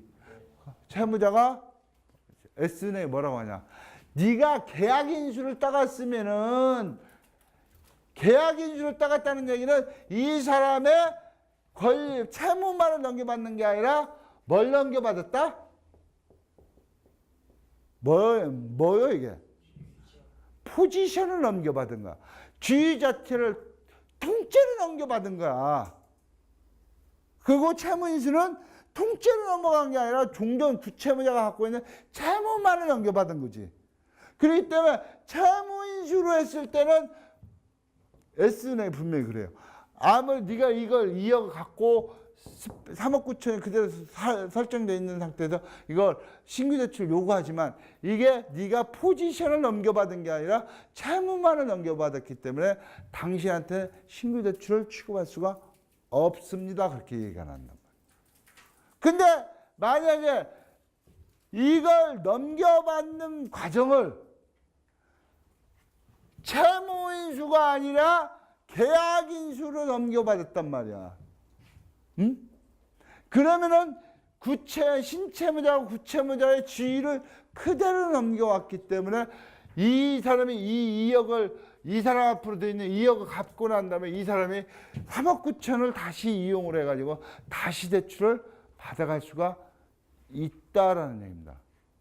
그러니까 채무자가 변동이 돼갖고 채권 피담보 채권의 확정 사유는 아니나 그걸 넘겨받는 등기를 채무인수를 넘겨받았냐 계약인수를 넘겨받았냐에 따라서 그 신채무자한테 대출을 추가적으로 쏴줄 수 있다 없다라는 부분을 가리마를 타지는 거다 이거지. 그러면 여기서 이제 한 발짝 더 나가요. 그러면 등기 원인이 계약인수일 때는 새로운 대출을 취급해도 되고 채무 있을 때는 취급할 수 없다라고 단순히 그렇게 생각하면 아주 심플하고 좋은데, 법원은 아까 제가 첫 시간에 얘기했을 때 40살 먹은 사람이 10살 먹은 아들한테 증여를 해가지고 매매 원인을, 등기 원인을 증여로 하면은 세금에 두드러 맞을 것 같으니까 매매로 가장을 해가지고 넘긴다고, 그것도 넘긴다 하더라도 등기관은 그걸 가지고 시비를 걸을 수가 없다라고 있잖아요. 형식적 심사권만 있기 때문에. 그러면은 이게 계약인수, 그러면 등기 원인을, 그 얘기는 등기부에서는 매매지만 속사정은 증여잖아. 그러면 등기 원인을 신뢰할 수 있다 없다? 없다. 그러면 채무인수가 등기 원인으로 너 채무자 변경 등기가 됐으니까 이건 채무인수다. 계약인수 등기 원인이 됐다 하니까 이게 계약인수다. 그렇게 단정적으로 볼 수 있다 없다? 없다. 이 계약서, 계약인수 계약서나 채무인수 계약서를 전반적으로 봐갖고 이 이동관이 포지션 이동이냐, 단순히 구채무자가 부담하고 있는 채무를 단순히 넘겨받는 부분이냐, 그걸 누가 해석한다? 법률 행위의 해석은 누가 한다? 대법관 출신 변호사가 한다? 해당 판사만 할 수 있다.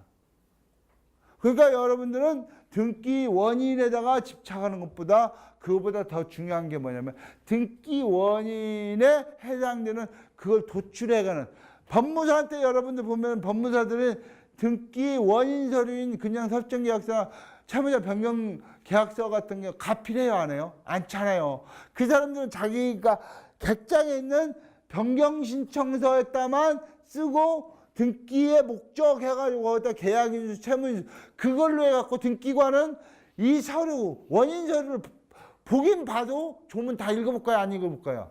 안 읽어보지. 법무사가 쓴 등기 신청서, 변경 등기 신청서 그 부분에 등기의 목적만 보고 등기부에다가 등기 원인을 계약인수냐 채무인수냐 그렇게 정한단 말이야.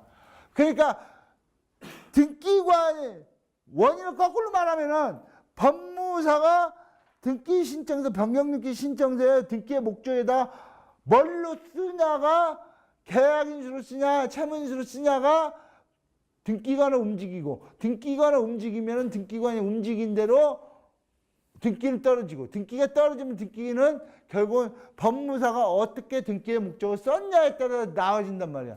그러면 이게 분쟁의 씨앗이 되면은 나중에는 법무사, 등기관 그 부분을 가지고 따지는 게 아니라 그 원인 사면을 한번 보자. 그러면 신채무자, 구채무자와 대주 입장에서 어떻게 했는가를 원채무자를 보자. 그 원인 사면이 뭐야? 채무자 변경계약서. 그 변경계약서를 계약인수로 넘겼냐 채무인수로 받냐, 그거 내용을 검토를 해가지고 포지션 이동이냐 채무인수냐 그걸로 나눈다는 얘기. 정리됐습니까? 정리됐어요.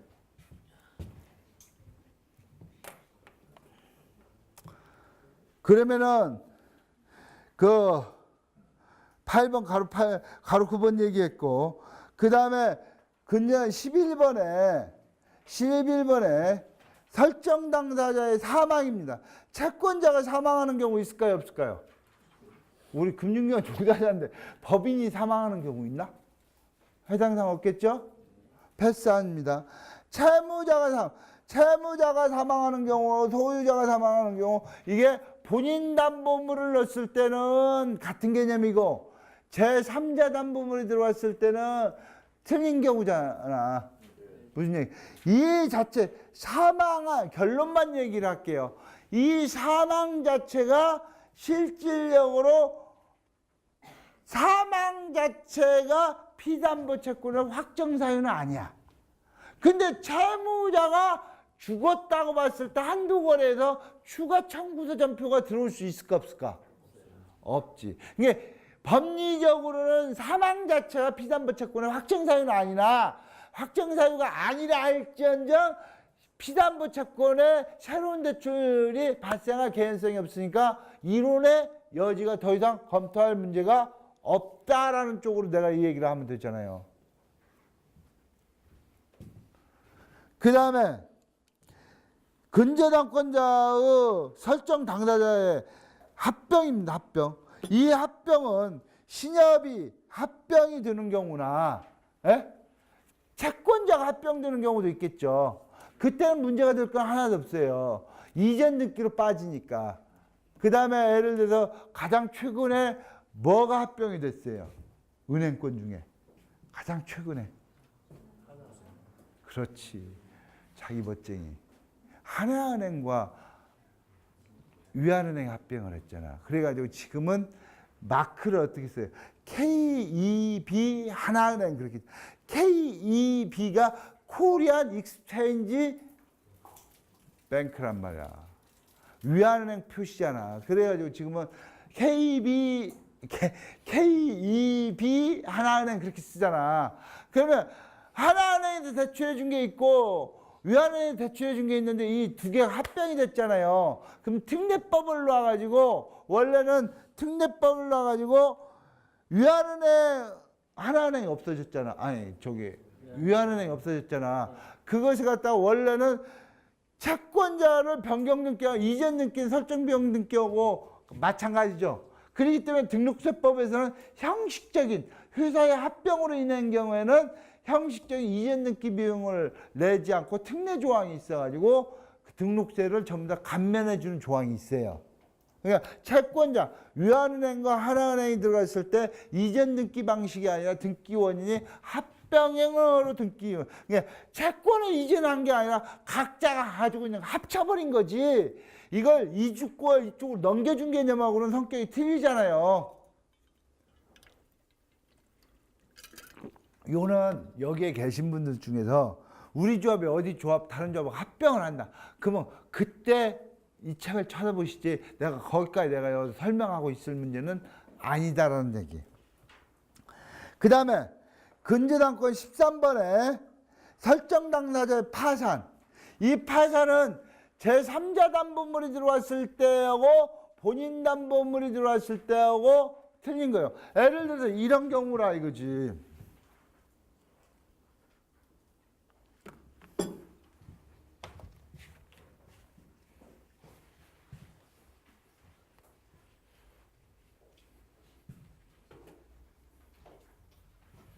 자 보세요. 두 가지 케이스가 있어요. A가 X와 Y라는 부동산을 갖고 있는데 이것을 갖다가 공동담보로 해갖고 담보 제공을 했단 말이에요. 이것 소유가 A 소유야. 그러면 A는 채무자 겸 담보 제공자야. 맞죠?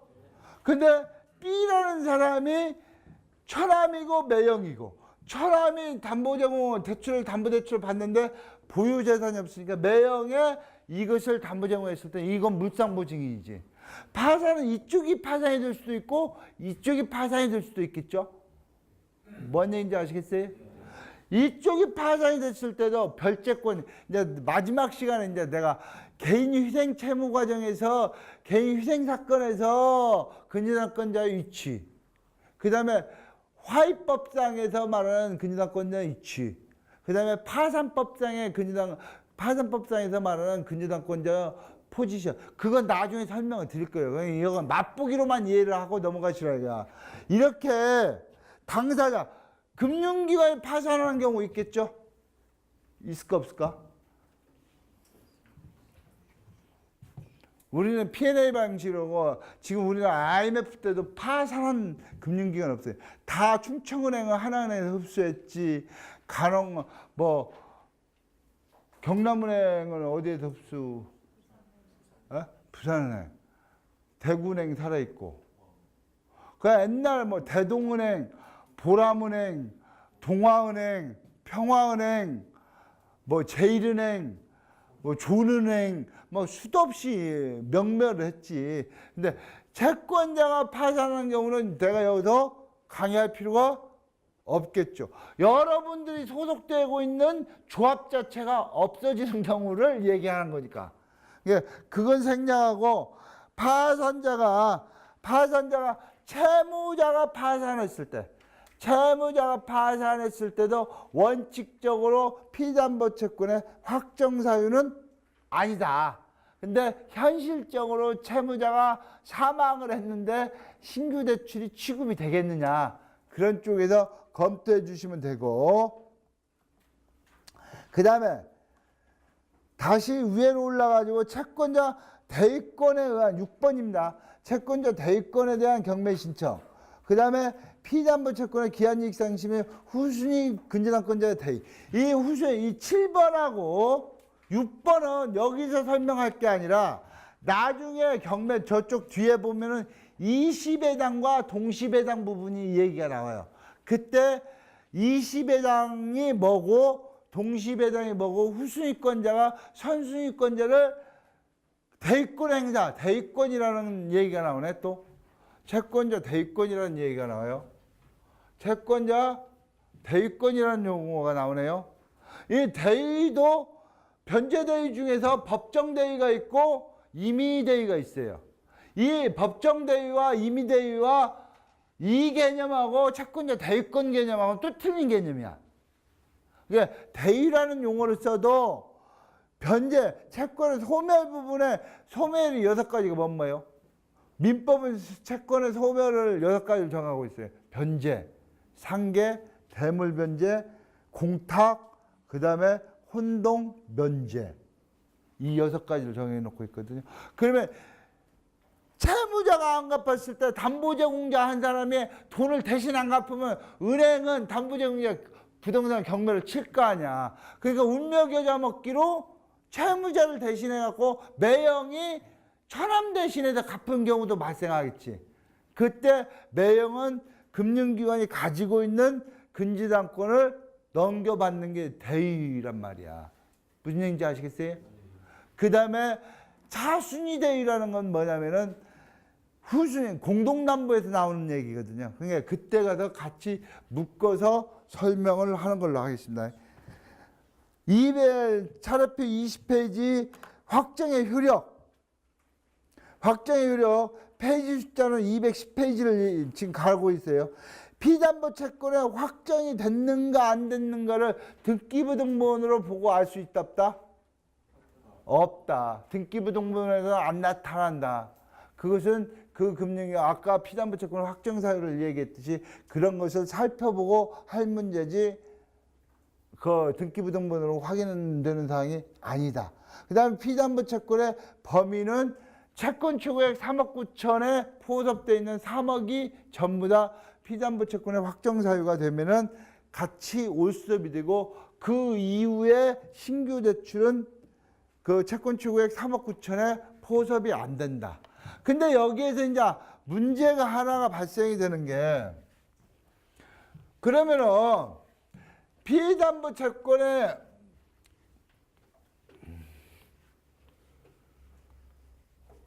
저 부분 있나요? 이 부분은 설명을 해줘야 되나?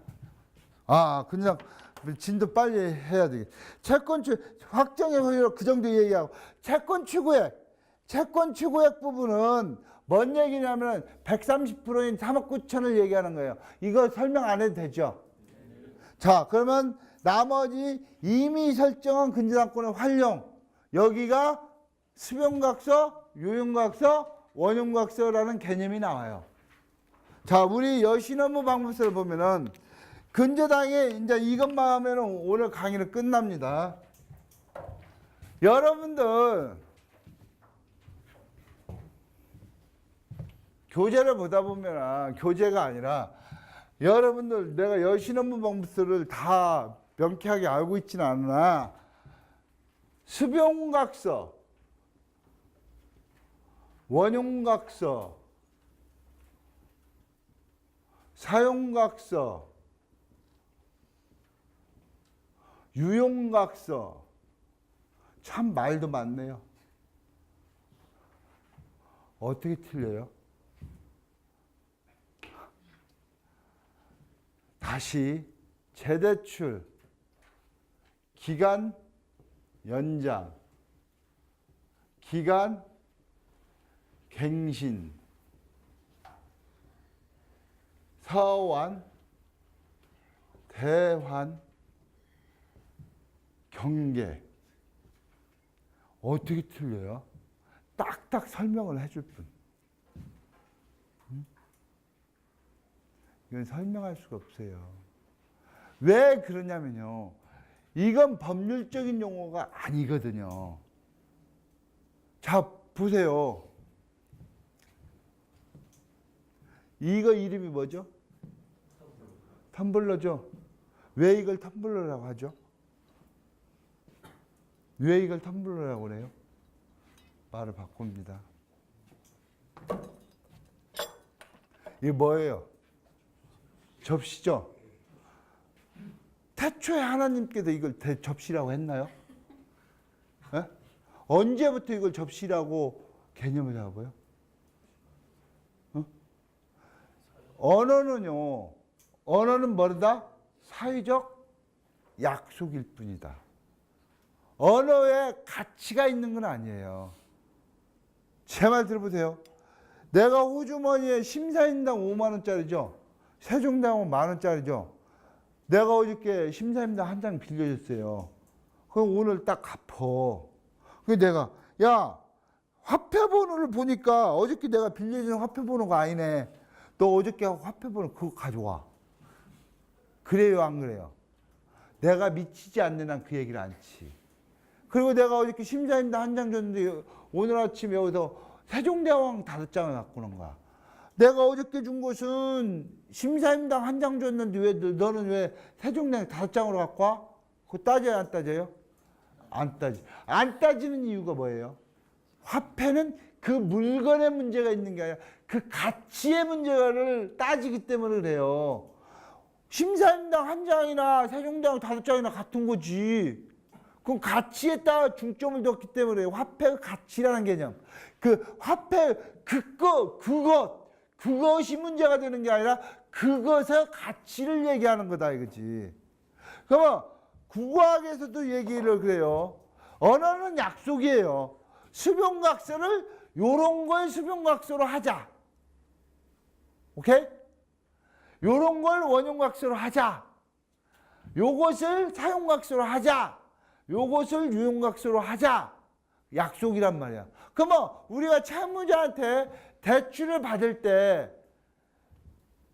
대출거래 약정서, 여신거래 기본약정서, 근저당 설정계약서, 수변각서라는 얘기가 있어요 없어요? 원형각서라는 게 이 얘기가 있어요 없어요? 이 얘기가 있어요 없어요? 없죠. 이 얘기가 어디에 있죠? 여신은 방법서에 있죠. 그러면 채무자가 요건 요거고 요건 요거고 이런 경우는 요건 요거고 요건 요거고 그걸 채무자한테 주장할 수 있어요 없어요? 채무자는 본 적이 없는데 본 적이 없잖아요.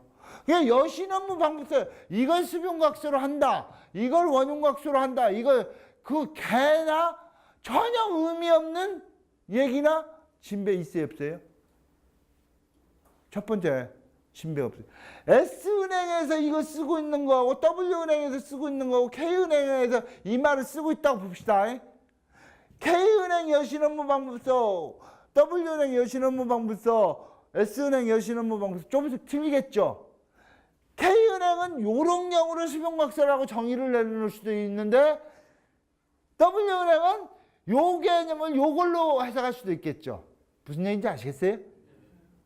그러면 채무자가 W은행 거래할 때와 S은행 거래할 때와 왔다 갔다 하는 문제가 발생해요.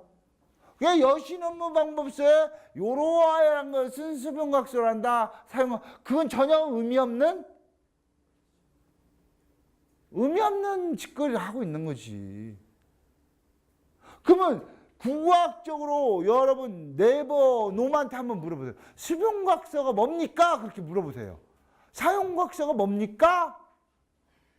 이건 뭐냐면은 이걸 구별할 필요도 없고 이걸 구별할 실익도 없는 거야. 이 말이 이 말이고 이 말이 이 말이고 이 말이 이 말이고 이 말이 그게 중요한 문제가 아닌 거야. 이걸 구별하는 게 문제가 아니야. 이 수변각서, 원형각서, 사용각서 이것은 기본적으로 뭐다? 무효등기를 뒤살려주는 거야. 죽은 놈한테 산소호흡기를 꽂아가지고 다시 살리는 거야. 그러면 근저당은 근이 무슨 근자다? 뿌리근. 낙엽과 꽃이 떨어졌는데 그 나무가 죽었어요? 안 죽었어요? 아직 안 죽었잖아. 안 죽었는데 죽은 걸로 간주하고 수명각서 받는다는 얘기는 말이 돼야 안 돼요? 안 되잖아요. 근저당에서는 피담보 채권의 근저당에서는 수명각서 문제, 사용각서 문제, 원용각서 문제, 그 문제가 개입될 여지가 있다 없다? 뿌리가 안 죽었는데 뿌리가 살았잖아. 내년 봄에 다시 꽃이 필 거잖아. 근데 왜 그걸 죽은 걸로 전제를 까냐고. 그 말 내가 설명할게요. 그러면 믿지야 본전이니까 수명각서 계속 받으면 좋지 않느냐. 이것도 맞고 저것도 맞고 해 취사 선택하면 더 좋을 거 아니냐. 그렇게 얘기하는 사람 있어요. 그렇죠? 자, 유럽의 철학 중에서 궤변학파라는 게 있어요. 궤변학파가 명제를 제시하죠. 어떤 명제를 제시합니까? 궤변학파, 소피스트, 철학의 철학사를 보면 이게 궤변학파가 나와요. 이 철학자들 낸 명제가 있어요. 화두를 이렇게 잡아요. 토끼는 거북이보다 10배 빠르다. 달리기가. 거북이는 100m 앞에서 출발하고 토끼는 100m 뒤에서 출발한다. 그렇게 해놓고 명제에다 거기다 화두를 던지는 거야. 토끼는 영원히 거북이를 잡지 못한다는 명제를 잡아놓는 거야. 자, 보세요. 산술적으로 토끼 10배 거북이보다 빠르죠. 토끼가 100m 갈 때 거북이는 몇 m 가요? 10분의 1을 가잖아요. 10m 가요. 토끼가 10m 쫓아갔을 때 거북이 얼마 가요? 10분의 1, 1m 가지. 토끼가 1m 쫓아갔을 때 거북이는 몇 cm 가요? 10cm 가지. 토끼가 10cm 쫓아갔을 때 거북이는 1cm. 토끼가 1cm 쫓아갔을 때 거북이는 0.1cm. 이게 논리적으로 10배 빠르고 10배 뒤에 출발하면 토끼는 영원히 잡을 수 없다라는 논리가 나와요. 근데 현실에서는 토끼가 거북이를 잡아요, 못 잡아요? 이게 바로 이 명제를 내놓은 게 소피스트, 궤변학파가 이 명제를 놓고 이 얘기하는 게, 그래서 토끼와 거북이 노린이 궤변학파에 나온 명제가 되는 거예요. 그러면은 자 보세요. 수병각서, 원용각서, 사용각서를 받는다는 얘기는 이게 재판에 갔을 때 여러분들이 판사라고 생각했을 때, 야, 금융기관 S은행 니들이 볼 때 니들이 자신감이 없기 때문에 니들이 받은 근저당 설정 계약서가 근저당 계약서가 아니라 일반 근저당으로 니들이 스스로 인정을 했기 때문에 수명각서를 받은 거 아니냐. 니들이 이걸 근저당이라고 하는 그것만 명쾌하게 니들이 받았다면 수명각서 받을 필요가 없는데 쓸데없는 거 받은 거 아니냐. 이게 내 얘기다? 판결문에 그렇게 나와요. 보여줘요? 보여드릴 수 있어요. 무슨 얘기인지 아세요? 징구 서류를 많이 받는 게 항상 순기능만 있는 게 아니라는 얘기입니다. 그러니까 여러분들은 근저당 설정 계약서, 기본 계약서를 깔끔하게 꾸미는 게 따봉이지 쓸데없는 것을 신경 쓰면 안 된다는 얘기예요. 그러면 우리의 금융, 여신금융에서, 은행금융에서, 우리 조합금융에서 수명각서를 받을 때가 딱 한 번 있죠. 뭐가 있겠어요? 근저당권이 피담보 채권이 확정이 됐을 때. 확정이 되면 그 순간부터 뭘로 전환이 된다고 그랬어요? 새로운 대출 안 되니까 보통저당권으로 전환이 된다고 그랬잖아요. 그 이후에 신규 대출 취급할 수가 없다고 했잖아요. 그 신규 대출을 취급할 수 없을 때 피담보 채권의 확정 사유가 된 근저당만 제한적으로 이것을 선택적으로 활용된 값어치가 있는 거지. 통상의 피담보 채권의 확정 사유가 안 돼 있는 근저당에서는 이런 걸 징구를 받는다는 게 어불성설이다 이거지. 말도 안 되는 짓거리를 하고 있다는 얘기입니다. 말도 안 되는 짓거리. 수명각서를 받는다는 얘기는 또 하나는 뭐냐? 수명각서 받는데 차순위에 2순위에 W은행이 있는가? 그러면 W은행한테는 죽은 놈을 살리는 작업이잖아. 그러면 나중에 경매 과정에 W은행에 S은행을 시비를 걸어올 수가 있어요. 어떤 시비가 들어오냐? 네 채무자 입장에서 심리적으로 S은행을 더 선호하는 거야. W은행은 나를 빈정상하게 만든 거야. 그러니까 수변각서를 경매해 놓고 나중에 수변각서 쓰면서 날짜를 소급을 시켜 놔 버린단 말이야. 무슨 얘기인지 아시겠어요? 그러면 W은행만 엿먹는 거야. 또 실질적으로 2018년도 9월 18일 날 수변각서 써줬는데 이 채무자가 S은행의 억하심정을 가진 거야. W은행이 상대적으로 선한 마음이 있어. 그때 법정에 나가서 나 원래 2018년도 2020년도 2월 달에 썼는데 S은행에서 요구해가지고 날짜를 2018년도 9월 18일 날로 써줬을 뿐이지 실질적으로 쓴 날짜는 2020년도에 썼다. 이렇게 해버리면 이제 우리가 이제 또 S은행이 또 골치 아프네.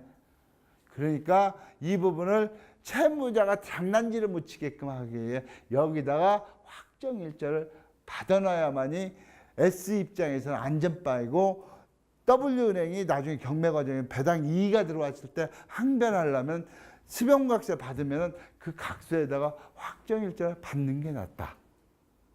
결론적으로 근저당에서는 수변각서는 받을 문제다, 받을 문제가 아니다? 아니다. 근데 이걸 가지고 계속 질문이 들어오는데 이런 얘기를 다 전화하고 하려고 하면 1시간 걸리는 거야. 근데 조합에서 저한테 전화 올 때는 뭘 요구한다? 나를 커피 자판기로 생각하는 거야. 동전만 집어넣으면 물이 쪽쪽쪽쪽 나오고 커피가 쪽쪽쪽쪽 나오는 거야. 요즘 젊은 사람들, 여러분 귀담아 들으셔야지. 요즘 젊은 사람들 이해하려고 덤벼지질 않아요. 그런데요, 결론이 어떤데요? S요, 노요, 기어요, 아니어요, A요, B요.